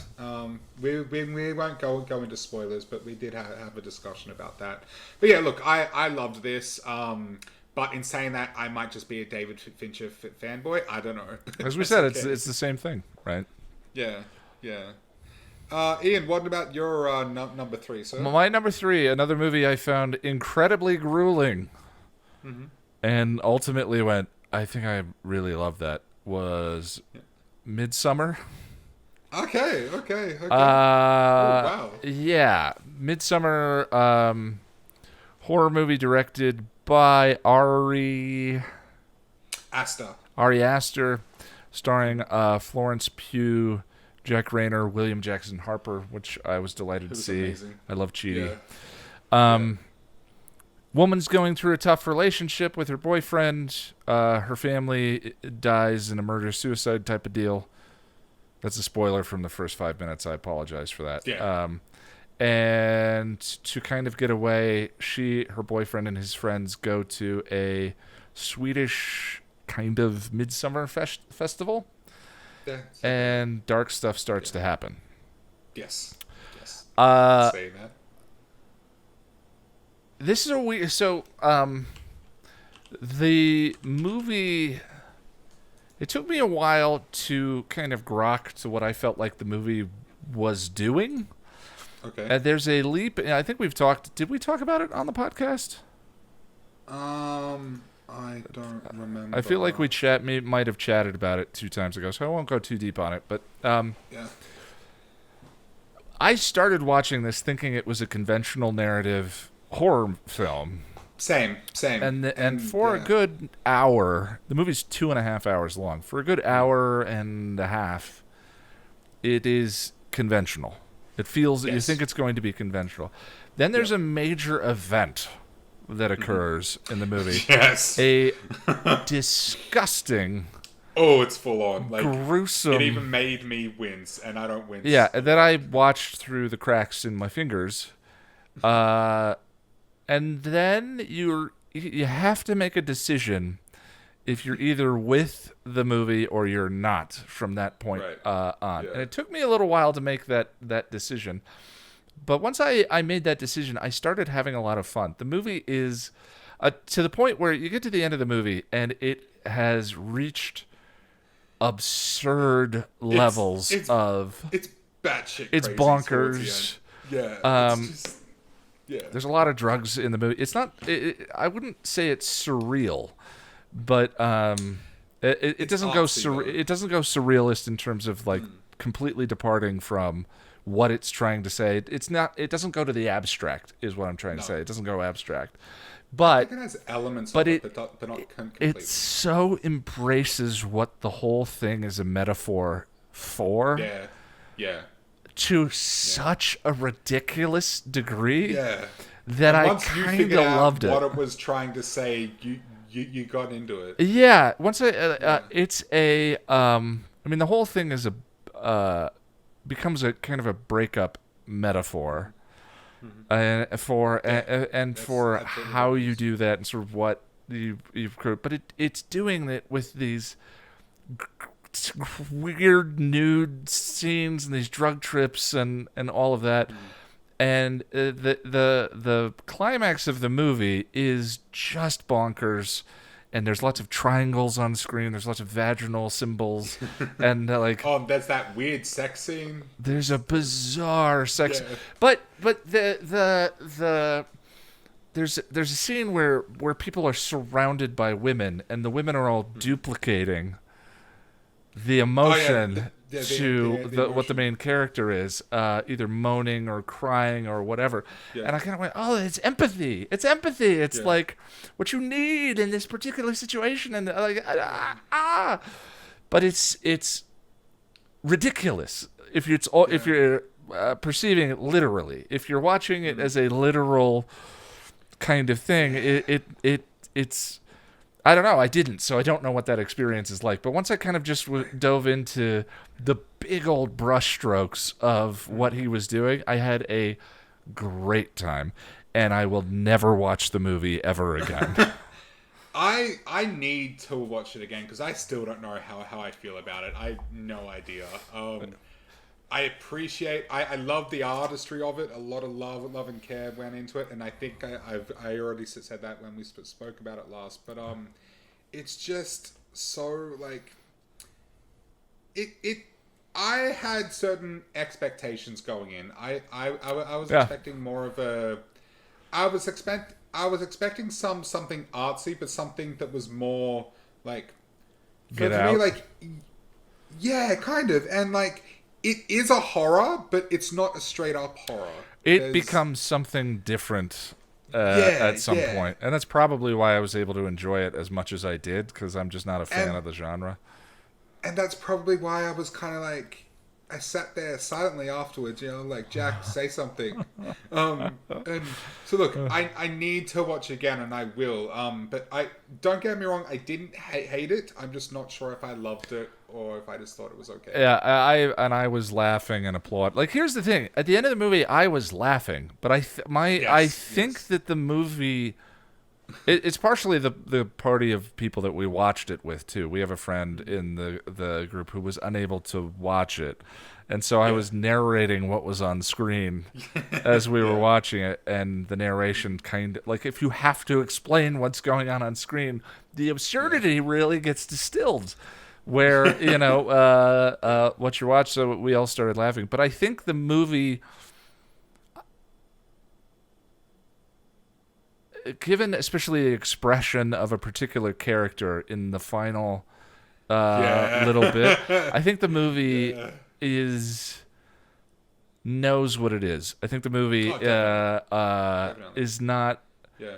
It's not accidentally funny. It's And operatically it totally funny. committed to what it was doing. Yeah, too. man, and it was. It went balls to the wall. Yeah. Just went right into it, and I appreciate that about it as well. Yeah, it is. I cannot recommend anyone watch it if you can't stomach the violence because It's it very is gory.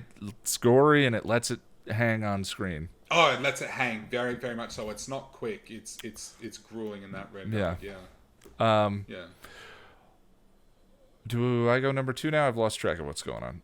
I think I'm next. All right, number 2. I don't have the Okay. script up. Oh no, I was supposed to go, but that's fine. Go ahead. Okay, no. Oh, my number 2 is Wild Strawberries. So nice and easy. Okay. Cool. Yeah. Again, it's kind of the experience that we entered into this hoping to have. Now, this has been the List of Shame project, and I'm looking forward to. I'm more sure about doing this and continuing to do this than I have ever been because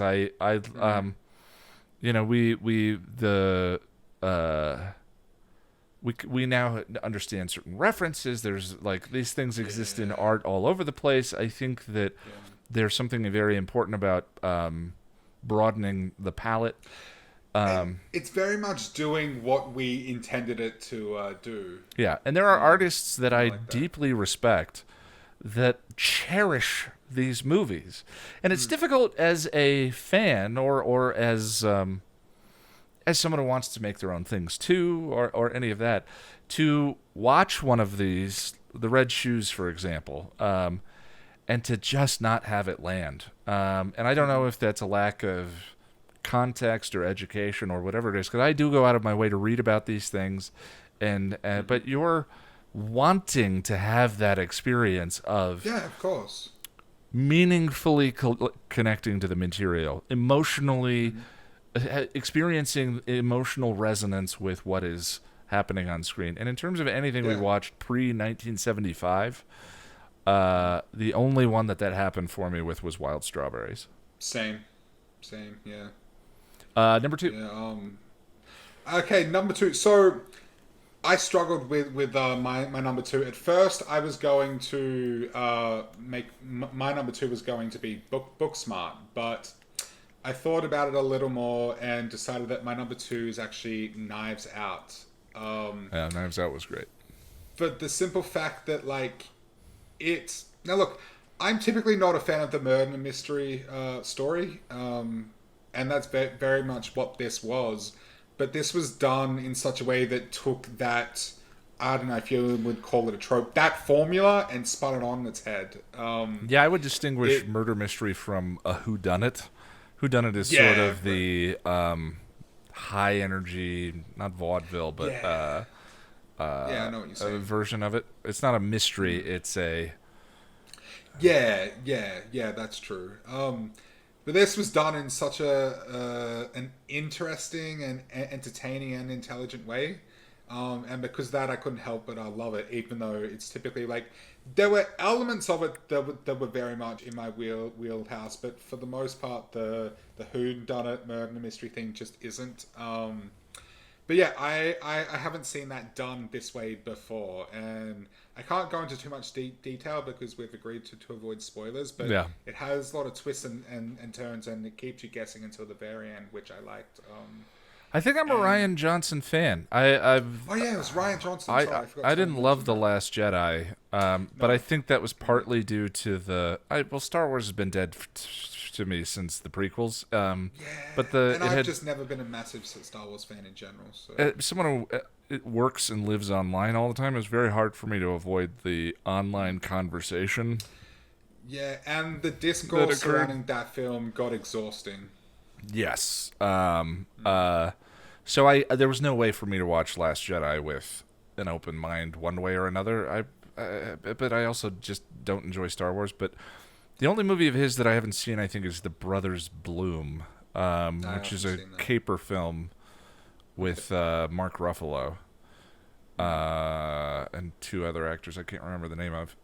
But he made. I really enjoyed Brick. Of course, he made Looper, and Oh yeah, Looper was good. yeah, Looper was good. It's a movie that the more I go back to, the more I'm like, I shouldn't go back to this. It's kind of like Christopher Nolan's movies, Okay. where I love the first experience, and the second time I'm like, oh, that was good, and then the third time I'm like, I need to stop watching this because like I don't want to notice. I want to notice more things I love, like what's happening Yeah. for me when I revisit Mutant Enemy stuff. Right. But when I go back to those films, I start seeing nitpicks. I don't want to nitpick. Right. I'm not interested in Right, nitpicking, and Yeah. that was happening to me with Looper. But yeah, Knives Out. I've watched it a couple of Yeah. times now, and it's actually gotten better. It's really good. Yeah, and I love the cast. They're all brilliant. The what's her name? She plays the main lady, Marta something. I forget her name. I should have written it down. I apologize. She was brilliant. And seeing like minor Anna de spoiler Armas. here, but that's it. Yeah. Anna de Armas. I think she plays a character called Marta. I Yes, think. she does. Yeah. But seeing Chris Evans play a douchebag was very It was entertaining. such a wonderful second film Departure. to Endgame.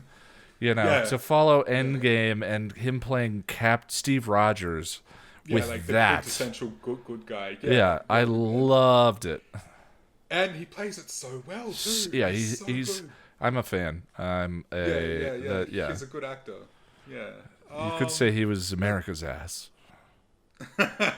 Whole America's. Yeah. But yeah, my number one film though. Now My this number was one very- film, though, This was very easy. This was easy. Very easy. I had to look up to make it. There's a couple of movies that we saw this year that I had seen the year previously. Knives Out, for instance, I saw last year, which is why it wasn't on my top five. I went to double check when I saw this film. I saw this film in January of this year. So just So it counts. It's under the line. Number one film of the year.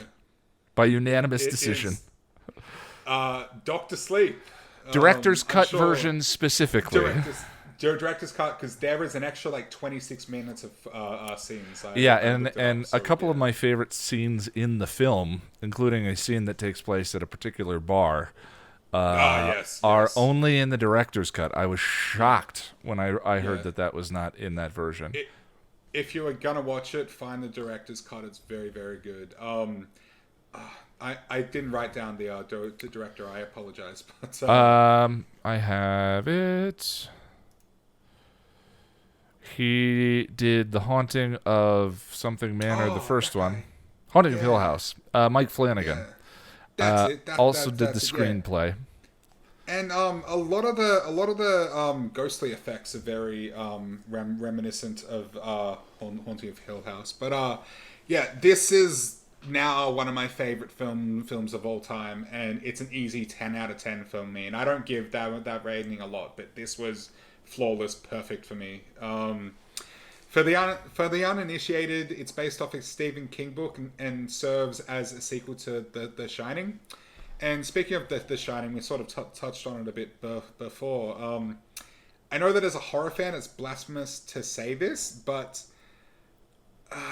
as much as I appreciate the artistry of it, it's kind of boring and slow. It just is. It's a lot of Jack Nicholson staring out windows and looking crazy. I wish it did more to convey the madness. I don't know that Dread ages well. I think Right. that I think that Dread might have might not, that's not a rechargeable battery. Once that's used No. up, it's done.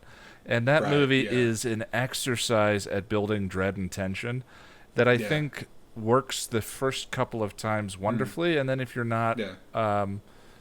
a big movie nerd, which I am not, Yeah. it you kind of know what's going to happen and where it's going, and it just is like, okay, so I mean, from what I understand, though, the pacing was very intentional. It was to convey like the setting and the isolation of the whole Sure. thing, and I get that. yeah, dread and But tension, I but just, but not I a don't lot know. happens.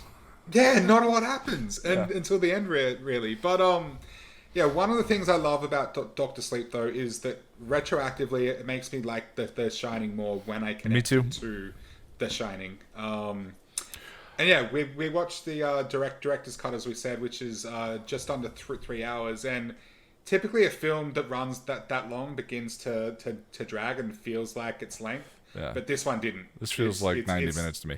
So So the pacing is perfect. a little bit of context. It is the sequel to The Shining, and it's about Danny Torrance, who was the little kid who Yes. had Yes, I was about to say that. ability in the first one. Yes. As an adult, Yes. dealing Yes, with yes. what that trauma would do to a human being as an yeah. adult, and how he deals with his abilities that he does not want.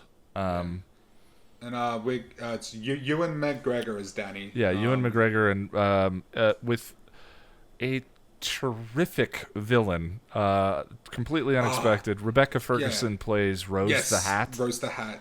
And one of the best villains I've ever seen. Yeah. She's hands down amazing. And we got Kylie Curran as Abra, who I absolutely Yeah, adore the as well. young woman.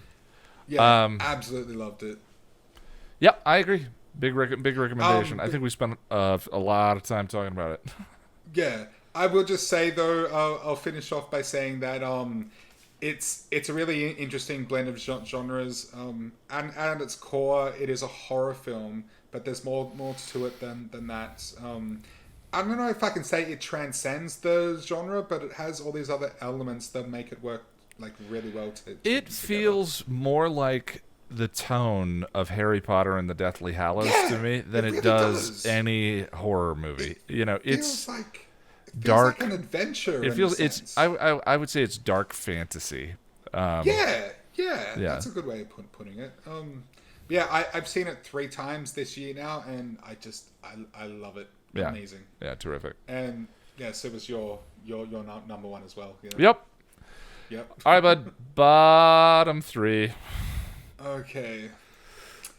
Shall I go first or you? Sure, go No, ahead. You go first. No, you go Oh, first. me? No, you Okay. go first.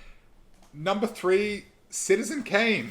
Okay, Uh, so even though I didn't Now, hate it, again, clarity. sorry. These are not our bottom 3 movies ever. These are the bottom 3 least favorite movies that we watched That we've this year. watched. Now, here's the thing. Yeah. We watched a ton of important, spectacular Absolutely. movies.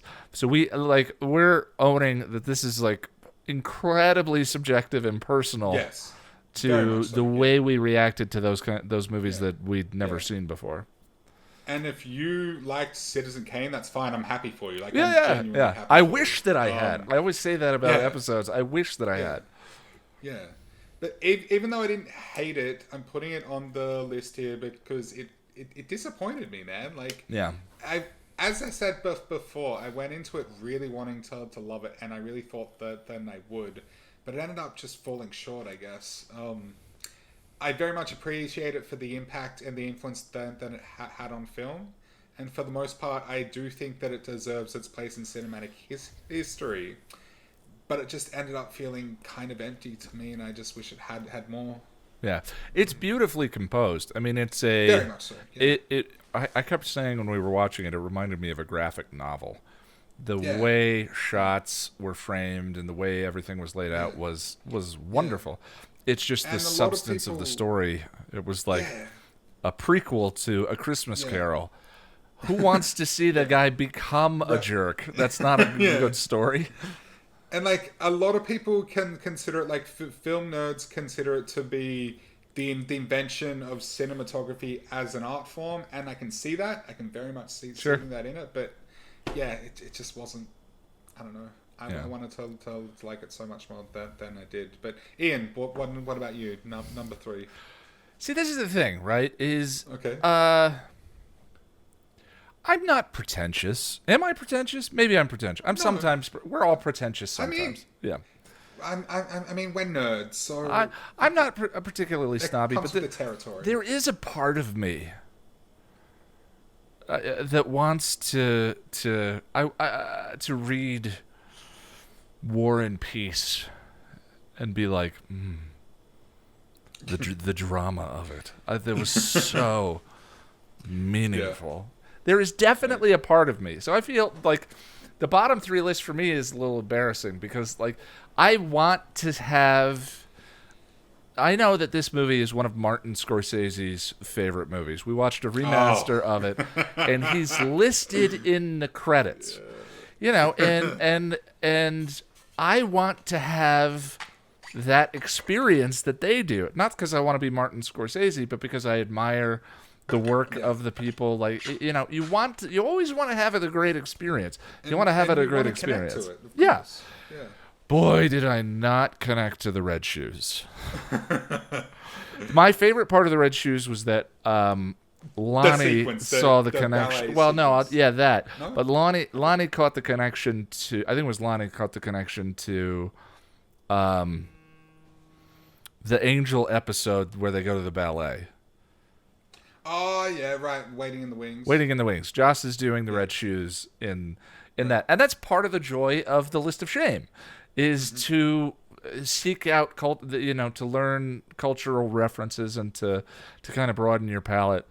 But holy cow, did I not enjoy the film. Towards the end, it even made me angry, where she throws herself in front. Sorry, whoops. Maybe I shouldn't spoil. Well, I don't know. But spoilers about Dr. Sleep or spoilers about the Red Shoes. Like one of those things is not like the other, I think. Yeah. But maddening. We had an interesting experience too watching it. We were watching it with Lonnie and a friend of ours, and they're media critics, strong feminists, all of that. And like one of the things about being a straight white guy, even feminist, a straight white guy who considers himself a feminist, is that sometimes you just don't see stuff. No, sometimes stuff just kind of flies under the radar or whatever it is. But I believe it was This was so obvious. I think it was Lonnie started calling out how utterly mistreated the movie. Supposedly, the ballerina is a protagonist, as I've read the way the movie is written, who has to is torn between love and her art, and has to choose between the two of them, and all of this. And Lonnie starts calling out how completely mistreated by the selfish men she is around her, Right. and how underserved she is by the writing, as she sits in rooms and men around her argue over what she's like, what she should be, what she should do, and like, it's not like subtext either. It's like it's right there in your face. And it's maddening. She has no agency, and the ending. Oh, the ending makes me so angry. Oh, I hated that so much.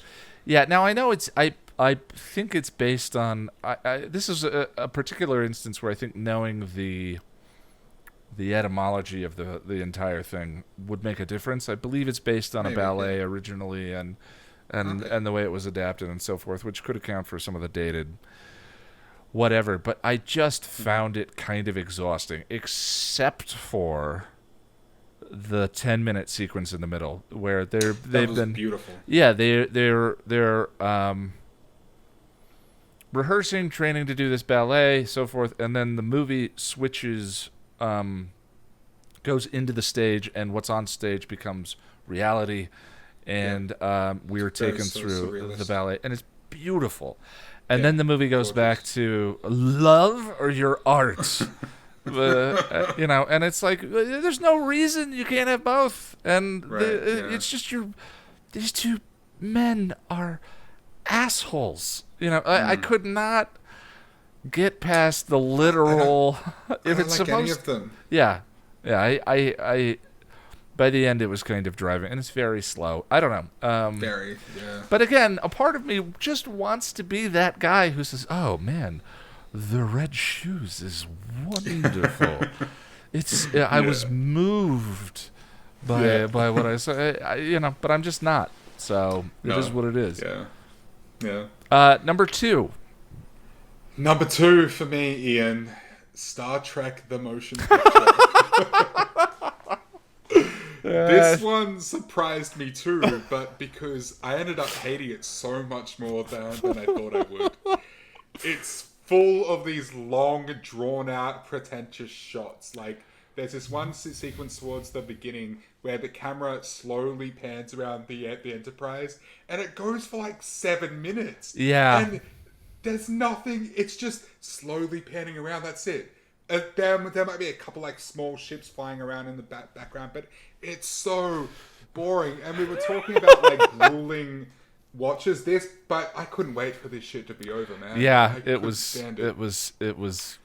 not easy. And I'm a huge Star Trek fan. That was the first time I'd seen the first one. That was the only original crew film that I had not seen. And it's also the thing of it is it's the most like an original series. It's the most like an original series episode. Yeah, right. But I get that vibe. An original series episode was about 45 minutes long. This is almost 2 hours of a movie that thinks it's 2001. Star Trek just about to say that. That was in my notes. Yeah, Star Trek was a space cowboy. It was a space western. It's like the filmmakers saw 2001 and they tried to emulate it and they failed big time. Yeah, there's a wonderful science fiction premise to the motion picture. It just is so not giant pulsating space butthole.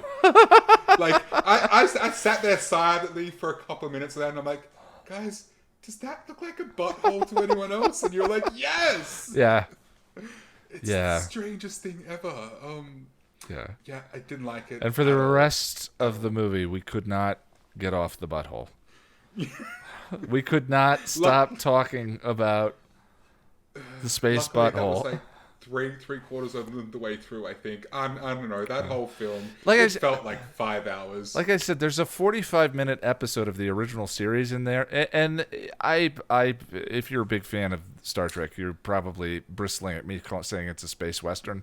It was originally conceptualized as a space western. Gene Roddenberry used the format to sneak social and political commentary into it, and some nice hard science fiction premises into it, and so forth. And that is here, but it just forgets the space western part, you know. As a space nerd, like, I love space and planets and the universe and all that stuff. I did appreciate the Vija Voyager storyline, but it just wasn't done very well. I love the idea, but it was just... Yeah, eventually we'll watch the second one, and it's a complete... I freaking hope so. Yeah, Dude. I don't know if... It's been a while since I've seen Wrath of Khan, but my number 2 is a tie. Oh, okay, it's high. Interesting. Okay. What do we got? Between Attack of the Killer Tomatoes and The Room. I knew it! The two that I loved! The two that I loved! The only reason I didn't put The Room is because I saw that like a couple of years Yeah, it doesn't count as new. Yeah. I don't like so bad they're good movies. I've learned that about myself this year. I really have not taken time before to watch... I mean, I've seen Plan 9 from Outer Space, but I watched that after watching Ed Wood, which is a different kind of experience. Yeah, I'm not into... I just cannot shake the thought. I'd rather be watching something that is good, that is actually good. It just does not... Yeah, but I think I had to learn that.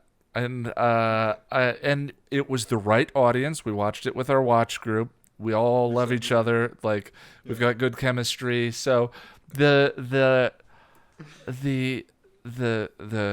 deck was stacked for those to be good times. And I hated every minute of both of them. You had a couple of giggles though. There was one in Attack of the Tomatoes was very... Did I say Attack of the Killer Clone? Attack of the Killer Tomatoes had the way the tomatoes sounded. I think I thought that was cute, and other than that, I just found it grueling. Yeah, but not in a Midsummer kind of way. And The Room, you were baffled. Yeah, it's like it was like watching a movie that was written by Google Translate, or like autofill, and I felt so bad for the woman who's in the movie. That poor woman. And there was why were there five sex scenes? I forgot. And they were all comprised of the same shoot too, because the woman, I forget her name, Juliet something I think, she was too uncomfortable to film a second sex scene, so they used leftover footage from the first one. Yeah, and I get it. That's part of his Tommy Wiseau's mythos and how strange he is, and yada yada yada. It's just I find it frustrating and not fun. It's just not fun. It's not a fun experience for me. I loved it. Everything else that we watched, save for one, I enjoyed more. Even Citizen Kane. Like, at least it was beautifully composed. The Red Shoes is beautiful. It's beautifully shot. The color is wonderful. It has that 10-minute sequence in the middle. It's culturally relevant. I mean, I guess The Room might be more culturally relevant than it is now, Red Shoes. So, I don't know. I just am not a bad movie kind of person. That's fair, dude. That's fair. And even in a group, you're watching it with a group of friends, I just am sitting there going, why don't we just turn this off and talk? That sounds far more entertaining. I love all of you. Let's have a conversation about anything other than this. I don't watching The Room again. I don't normally get frustrated or worked up, but I understand the movie that was made about Tommy Wiseau might have made it Disaster Artist more. But the funny thing is, now after watching this, I don't even think I care. I don't. I just don't want to think about this person and this movie anymore. No strike against anyone who loves it. No strike against anyone. It's just like this. I know this is me and my tastes. I've got no argument against anything you've said because you're spot on. But I loved it for all those reasons. Well, and the other thing too is, in both of these cases, someone made something, and that is more important than anything. Whatever you have to say about Tommy Wiseau, the dude went out and made something. Shot something, put something together. That is more important than any of the criticism that will ever be levied against that film. To make things, to have the courage to go out and make things, means that to some degree, other than like if you're trying to get better or want to be better at what you're doing, the criticism is irrelevant. That's something for us as the community who consumes it versus him. So I'm not being pretentious or down on people who make things. It's just like, it's okay. More power to you. I don't want to watch it.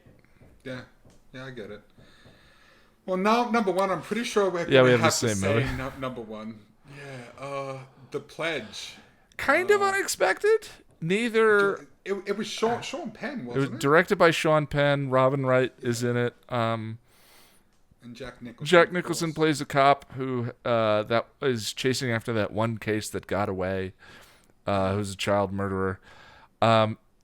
Unexpected because it's not a so bad it's good movie, but it's not considered, and it's not a classic film. I think it ended up on our list from Roger Ebert's great films. Yeah, that's where you found it. Yeah. And wow, we all hated the experience of it. It's got one of the most unsatisfying endings I've ever seen. Do you remember? I literally started yelling at my screen. Like, what? We don't even what? Yeah. Why? And it's poorly edited. Bizarre decisions for the way it's shot. It was edited by like a 12-year-old film student, and it gave me this irrational hatred of cross dissolves. Like so many cross dissolves. What the fuck? What felt like? I mean, any kind of cut, whether it's a dissolve is not a cut, but any kind of transition from one shot to another needs to be motivated. There's a decision behind why you did that, and why, even if it's wide shot, close up, wide shot. The motivation for that is efficiency. You are on a schedule. You have 2 weeks to finish an episode. You are just banging this scene out. But there are baffling visual decisions throughout this film where is he trying to... Do you remember that one sequence where there was like 3 cross dissolves in like one 30 seconds? Yeah. It was so weird. Yeah. Yeah, and I mean the famous instance of it is Liam Neeson jumping over a fence in the Taken franchise. Okay. And it's a shot of him running up to a fence, going over a fence, and running away. And there are 11 cuts in the whole thing. So the justification, there may even be more justification there. It's to speed things up and to, hyper editing the Paul Greengrass kind of thing, which he's the only one that really does that really well. Is a style. But the constant cross dissolve, it was just bizarre. It was so... It felt like a college movie project, and it was not fun. Yeah. And there's gruesome stuff that occurs on screen. And there was nothing to like about it. Seriously, I can't think of a single positive just to say about it. I mean, I guess Jack Nicholson was fine in it. I thought the performances around Jack Nicholson were all good. I thought Robin Wright was great. I thought the actors did a wonderful job. But yeah, I'm just surprised it was made by someone as prolific as Sean Penn. Yeah, and they show murdered children on screen, gruesomely murdered children on screen, and to me, if you're gonna do that to the audience, you have to justify it in some way. Yeah, there's got to be a reason for it. Yeah, and it wasn't. and the movie ultimately, because it has an ending that says, well, so sometimes bad things happen. Yeah, and sometimes the bad guy gets away. Or Yeah, whatever. it's like, okay, I'm never watching a movie. That's true. No, but that's not good storytelling. And No. I'm never watching something you've directed again. But it's funny. Yeah. That movie in our movie group has become the gold That's the standard bar. of Yeah. it's the bar. At least Yeah. it's almost not the pledge. it's like the in the Patreon hangouts for a while there. It seemed like Seeing Red came up every episode. All things Yeah. lead to Seeing Red for some Yeah. reason at some point. We had a good run of someone mentioning the pledge and at least once a movie night. And we almost got away with it last when we watched Gone Girl a couple of days ago. But Well, yeah, and then I right said- at the end someone mentioned it. That was She, me, wasn't it? yes. And then everyone dumped on me. Oh, we almost did it. Seriously, we were about to hang up and say bye, and Ian's like, "Well, the pledge." I'm like, "Oh, god damn it, Ian." Yeah. Anyway, I'm looking forward to. I have loved this project. So we watched about 35 movies last year. I have loved this project, and we mix in personal favorites that the other one hasn't seen or someone in the group hasn't seen for these. So you get a nice mix of current and older stuff. But I'm looking forward to. I've really enjoyed Yeah. doing it, and I've felt its absence when we've skipped the Yeah. Friday. And we've got now we're up to 290 odd films still, so we're going to be doing it for a long time. So Yeah. if you enjoy this, keep on watching with Well, us. and- anytime yeah. someone in the group says, "Oh, I've never seen," you've never seen. All right, we're putting it on the list. Yeah, and I'll just be surfing the internet and I'll find some random film somewhere. And I'm like, oh yeah, I'll put that on. But it's mostly really just stuff I've never heard of, weird stuff, and yeah. Yeah. All right. Well, that was our top 5 and bottom 3 Yeah. movies of the year. Let us know what yours are. Yeah, please, down in the comments. Best 5 things you watched this year. Next week, we're going to do games. We were going to do TV, but we really haven't watched enough television shows to even justify a Right. top 5 list. So we're going to figure out a way to talk about some of the best shows that we've watched this year. Before we get to the fanfic reading, I just want to let you know that I'm at Ian Nittram on Twitter. And I am at lack of surprise 1. That's all lowercase with the number 1 at the end. If you'd like to support the channel and keep us flush with sober horror Sobriety. and holiday cheer, you can do so at patreon.com/passionofthenerd. With the $5 and up club, you can join us in the hangout on October 3rd. Wait, no, that's wrong. Wait, whoops. No, Sorry. 2 weeks from Saturday. The 12th. Yeah. Then 12th, I think it is. At 4:30 p.m. December. Mountain Time, we're going to be talking about the Buffy episode Out of My Mind. Yep. Or you can also support us by grabbing yourself something from Passion of the Nerd passionofthenerd.com/store. T-shirts, hoodies, mugs, phone cases, all of the stuff you'd expect to find there. And at some point, we're going to have some Podcast of the Nerds merch in there for you to buy Very, if you'd like to. very soon, and we're excited to share it with you. Very excited. All right, let's go to the fanfic reading now. Here is Gone by Terri Botta, Chapter 38. Pain. Pain was his world. Pain was his universe. Pain was all that was left of his mind and soul. He remembered all too well the tortures Glory had visited upon him, and her attentions were no different this time. Only now he made a terrible realization. He had killed the Sobek demon before it had had a chance to lead Buffy to the clearing near the apartment complex where Glory lived. Without that point of reference to start from, Even if the Scoobies did come after him, which he doubted they would have no idea where to even begin their search. The knowledge added an edge of dark despair to his suffering. He was truly on his own. No rescue party would arrive at the last minute to save him from this hell bitch's cruelties. If he was to survive, he would have to save himself. And he had to survive. Somehow, in spite of all his efforts, Glory still found out that the key was in human form. It was another example of the futility of his actions. No matter what he did, or how hard he tried, the events from the previous timeline still seemed to occur in the same sequence that they had taken before. Now Dawn was in serious danger again, and so was Tara. He had to get out of here and find a way to kill Ben. It all came down to that one solution. Kill Ben. He had wanted to kill Ben from the outset, but had allowed Giles's adamant refusal to sway him from his task. He now recommitted himself to taking out the intern, and nothing, not Buffy nor the Watcher, not even the chip in his own death was going to stop him.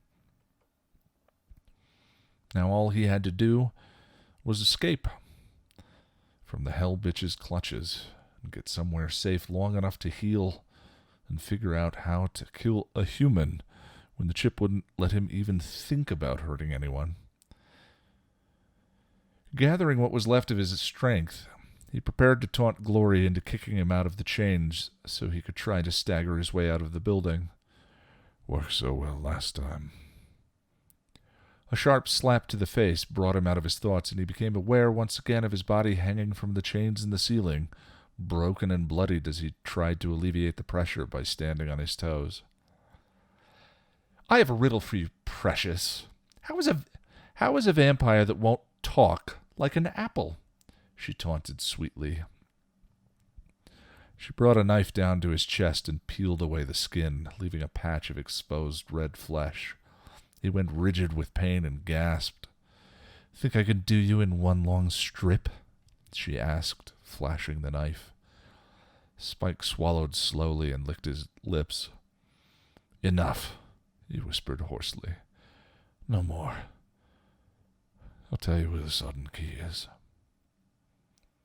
Glory gave him a vicious smile and pulled the knife away. Good. As he had before, he tried to stall for as long as he could, but it only earned him more pain and beating. Finally, he thought he had the timing about right and asked for a glass of water. Glory graciously provided him with one and held it to his lips so he could drink. She had done this for him before, and he knew that she would smash the glass into his face. Is that better? Do you think you can try to talk again now? The Hell God asked. Taking a deep breath, he managed to nod. Good, because I'm tired of these games. The glass smashed against his cheek, slicing into his flesh as it shattered. I need time. I need a drink. You're a very needy little bloodsucker, and it's not very attractive. So start talking, Glory demanded, throwing herself down on the couch and facing him with her legs crossed. Yeah, okay. The key. Well, here's the thing, he began, surreptitiously working to loosen the chains that held his wrists and trying to twist his hands through. It's that guy on TV, what's his name? On the television, Glory repeated, incredulous. On that show, The Prices show, where they guess what stuff costs. He continued, casting a glance behind him to the closed front door. The price is right, one of the minions in robes offered. Bob Barker, another finished excitedly. We will get Bob Barker. We will bring you the limp and beaten body of Bob Barker, the first minion said. Glory stood up and spun on her minions with the narrowed eyes. They cringed. It's not Bob Barker, you scabby morons, she yelled, then approached Spike. The key is new to this world, and Bob Barker is old as grit. She came close, her face mere centimeters from his bloody cheeks. The vampire is lying to me.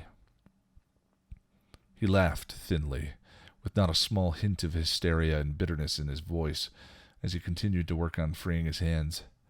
"Yeah," he admitted, "but it was fun. And guess what, bitch? I'm not telling you jack. You're never gonna get your sudden key because you might be strong, but in our world, you're an idiot." "I am a god," Glory said seriously. "The god of what?"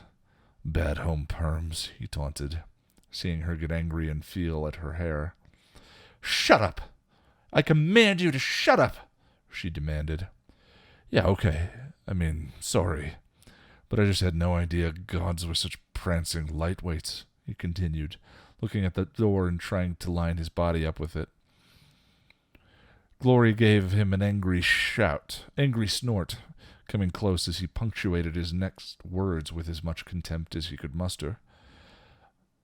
"Mark my words, the Slayer is going to kick your skanky, lopsided ass back to whatever place would take a cheap, whorish, fashion victim ex-god like you." On cue, just as he finished saying the words, Glory rounded and kicked him so hard that the chains that held him snapped and he went flying backwards, directly through the closed front door in a torrent of splinters. He was exceedingly lucky that one of them did not pierce his heart. He landed in the hallway and struggled to his feet in spite of the pain he was in. "Good plan, Spike," he choked to himself as he stood on shaky but mercifully unbroken legs. Unsteady and in agony, he made his way as quickly as his battered body would allow to the elevator. It closed in front of him as he got there, and he had to pry the doors apart. Glory's minions were hot on his heels as he forced the doors open and threw himself down the shaft to land on the roof of the descending car. Pushing the escape hatch in, he let himself fall through the opening and land heavily on the elevator floor.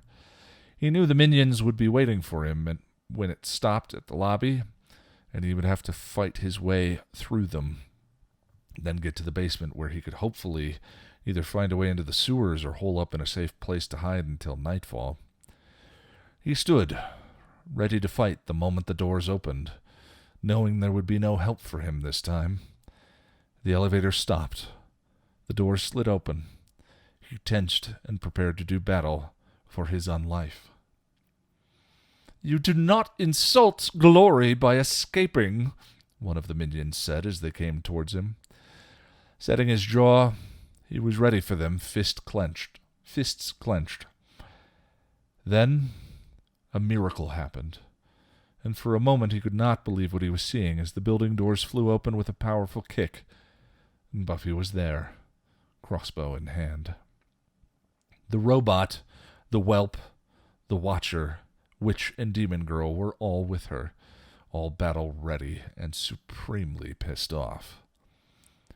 His legs gave out as the shock washed through him, followed by relief and some stunned awe as he watched the Slayer and the Scoobies begin to fight. He noticed that she was wielding the Gruthlak battle axe like a true warrior, and he smiled through bloodied lips. She finally got a chance to use it, he thought. It was the last thing that entered his mind before he passed out. He woke with a scream on his lips, but was quickly shushed by a soft voice and a gentle hand. You're safe. It's okay. You're safe now," a voice whispered, and he recognized it as Tara. "Glinda," he choked. Yes, it's me. Buffy and the others rescued you from Glory. You're in Buffy's basement. You already had clothes and a cot here, so it seemed a logical place to bring you," Tara explained. "Danger," he managed. No, it's okay. Willow and I have the protection spells up. If Glory tries to get you anywhere near here, they'll sound an alarm." "How'd you find me?" "A location spell. Giles helped, and you had left some of your clothes here, so we had something to use as focus." He was so humbled and grateful that he almost started to cry. "Thank you," he said sincerely. We couldn't leave you here." "Your family," she answered, recalling memories of that night not so long ago when he and the others had fought for her against her family. I want you to know, too, that we didn't tell about your soul, that is. Giles and I, we kept it secret still. But we couldn't let Glory hurt you. Well, more than she already did, she added. It's okay. I understand. I'm grateful. Where's Dawn? He asked, his concern coming through in spite of his hoarse voice. She's safe. She's upstairs, worried about you. We're all worried about you. You've taken a number of beatings in a very short time. Buffy. She's upstairs too. Do you want me to get her? He managed a small nod. Okay, I'll get her, but don't talk too long. You're really weak and you need to heal. Willow and I put more pain block spells on you, but you still need rest. As she moved to leave, he reached out for her hand, feeling blindly for it because his eyes were nearly swollen shut. When her hand came in contact with his own, he held it loosely. Glinda. Yes. Glory knows the key is human. I don't know how she knows. Don't go anywhere alone, okay? Even if you and Red are having a bit of a tiff, don't go storming off by yourself. Trust me, please, he warned faintly. Her hand gripped his tightly, then released. I won't. Thank you. He nodded, rolling his head back and letting his hand fall from hers. She smoothed back his hair. Then he heard her leave. It was quite a few minutes before the telltale footsteps of the Slayer came down the basement stairs. Slayer, he whispered in greeting before she had a chance to speak. Tara said you wanted to see me, Buffy's voice said, calmly but with an edge of apprehension. Wanted you to know. I didn't tell. There was silence. Then Buffy said softly, I know. Don't make a difference, though. Glory knows the key's human. How? He shook his head. Don't know. That's why they got me. Thought it was the key. He tried to laugh, but coughed and said, Wankers. This is bad, Spike. I know. She's gonna start coming for the Scoobies, one by one. It's just a matter of time. He heard her settle next to him on the floor beside his cot. We have to find a way to beat her before she finds out about Dawn. Giles has been going through the stuff the council gave us, but so far nothing's been helpful. She has to have a weakness, or else those monks would never have sent her to me in the first place. I'm working on it, but you have to give us a minute. Cuts and bones need mending.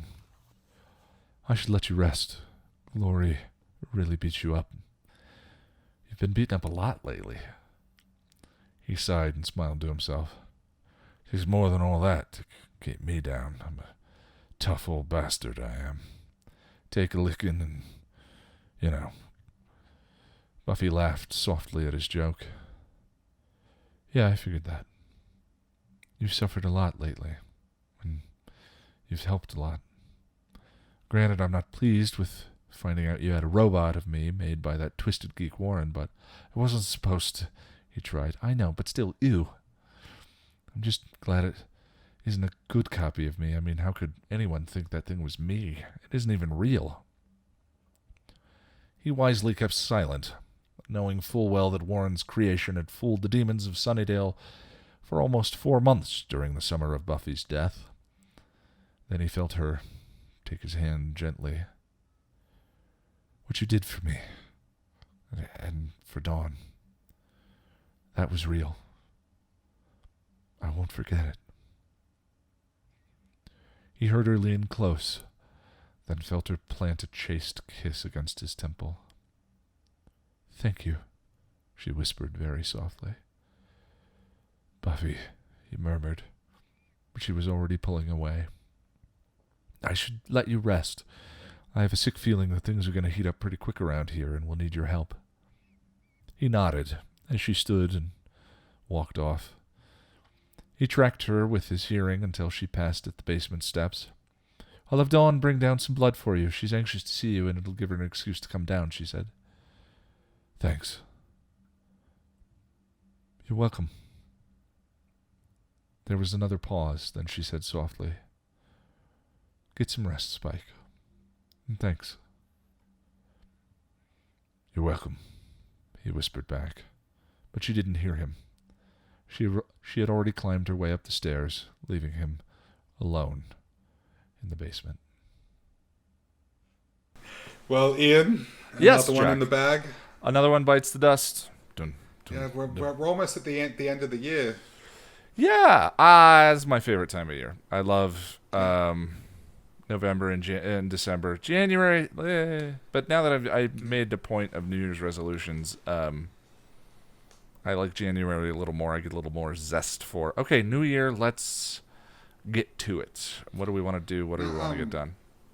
I don't know exactly what our game plan is over the holiday break with the podcast and whatnot, but Well, I think we were talking about 2 more episodes and then taking a break until January. Yeah, a bit of a break. Yeah. Yeah, that's probably what we're going to end up doing. Maybe we could try and... Well, I think we are going to try and film one when I'm away. I'm going to take my equipment with me and we'll see what happens there.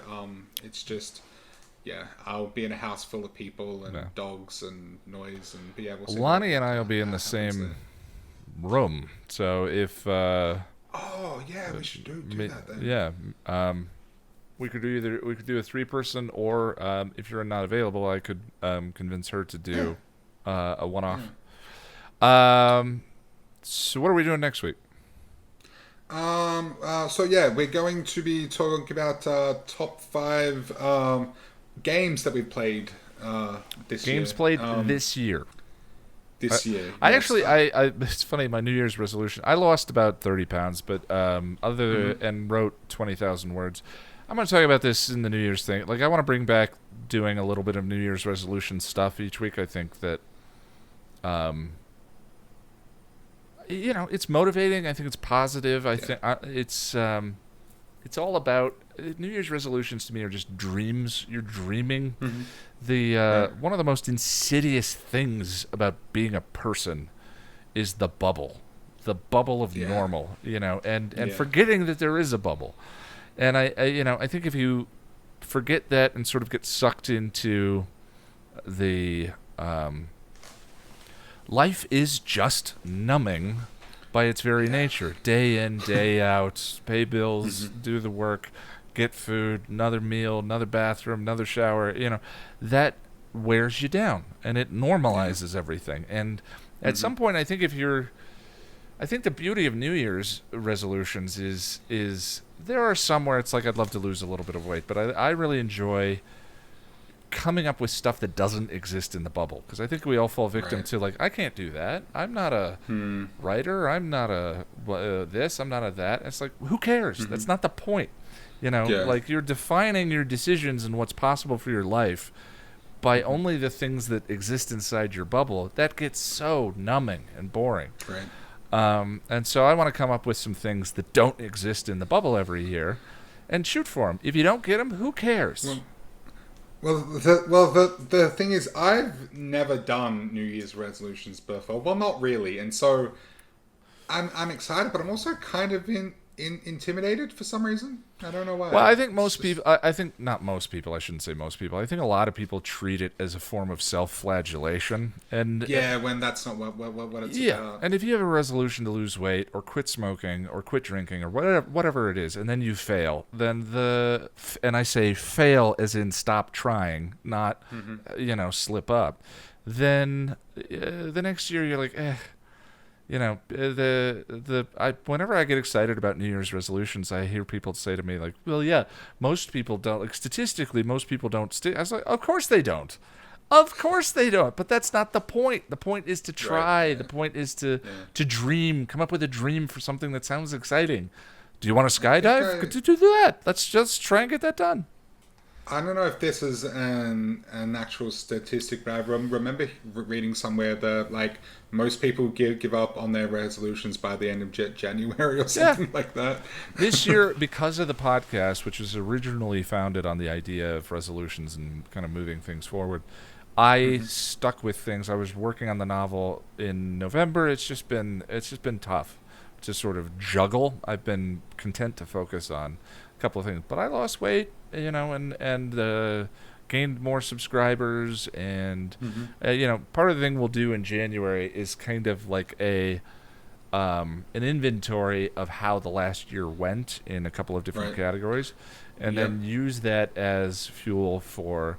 But the point is just, if you want to have success, the point is just not to beat yourself up and to Mm. expect failure.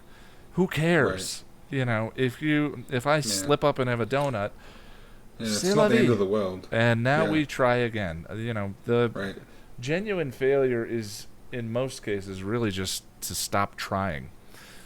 Which again is why I want to do this again. Why I want Right. to, because I want to keep trying. I want to keep keeping myself motivated. And again, Well, that's I'm why keen, man. that's why I think it's a good idea not to lean too heavy on the. Well, I wish I was more handsome, and I wish I would like Yeah. the Because that's point. superficial shit that doesn't Well, matter. it's also like the point is not to do the opposite of all the things you dislike about yourself. You should love yourself. Like you should like Mhm. the point to me are I wanted to lose weight because I want to be healthy, like longevity. I was thinking about I'm really enjoying my life the past few years. Things are good. I've built myself up to a place where I feel confident and comfortable with my life in a way that I probably never have. Um, and I'm a big boy.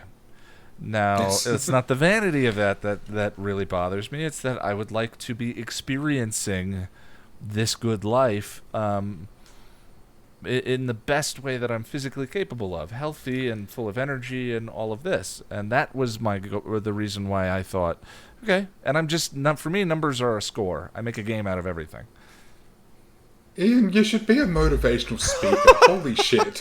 Like you blow me away so often, or I'm just like, please just keep talking. Just tell me all the things. Well, we're gonna that'll be the first podcast in January. Is first podcast where you and I are back together. There might be a one-off Yeah. with Lonnie or I'm aiming to be back sort of late January, Okay. maybe early February. We'll Um, see. I usually go for like four to 6 weeks, but we'll see. and I invite anyone listening to I'm gonna share with you last year's goals, including the ones that I spectacularly didn't deliver on. I Um, didn't make any resolutions myself, but I'll be recapping. yeah, my, we'll my do an year and talking inventory about some on good stuff and some bad stuff and whatnot. yeah, we'll do an inventory on like health, money, Hmm. entertainment, like all the productivity, creativity, like, Hmm. and Yeah. it's a good way of sort of thinking about where do I want to go from here. And it's just a good way of framing things too, and sort of, maybe some things that seemed bad might not have been as bad as they were if you're Yeah. able to frame them in a certain way. I don't know. I Yeah. constantly drive myself crazy over the videos and why they haven't Yeah. why there's not a new one and why the script isn't done yet and this that We and were the other talking thing. just the other day about that Yeah, because I you're over schedule a little bit now. but every time I think about this year, think about 2020 and think about I had a hard drinking habit that I've been doing for 20 years and it's been 8 months sober, That's amazing. there's been stuff going on with my family. There's been many things, many things, and a pandemic, and this that, and the other thing. Yeah. And I believe I put out a video every month or close to every month, including some of my best writing in the 6 or 7 years that I've been doing the channel. That's pretty good. I still want to do more, but not because I hate myself or am frustrated with what I've done, but because I think I can do more, and Yeah. I think it would be good. So, And that's what it's about, man. Anyway, we'll talk about that. Yeah. We'll set that conversation up the last podcast, because I invite anyone listening to participate with us and do the exercise along with us. Again, this should be fun. Dreaming is supposed to be fun. Wouldn't it be amazing if, this is not supposed to be a way of beating yourself up. And I think people use New Year's resolutions to do that, myself included. Yeah. I guess that's why I've never done them before, because I didn't want to put myself. I mean, I'm already hard enough on myself as it is. Yeah. So, Ian, what else are we doing next week? We're also going to play another round of the dating game, and I'll give you my best guess for where Jack loves to smush his boo. Spoiler alert, it's his Benz. Yep, that's where. My Benz and my Lambo's secondary. There's not enough headroom.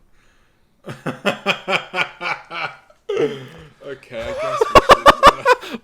Thanks, friends. Thank you, everyone. I'm sorry. We'll see you love. next week. Bye-bye.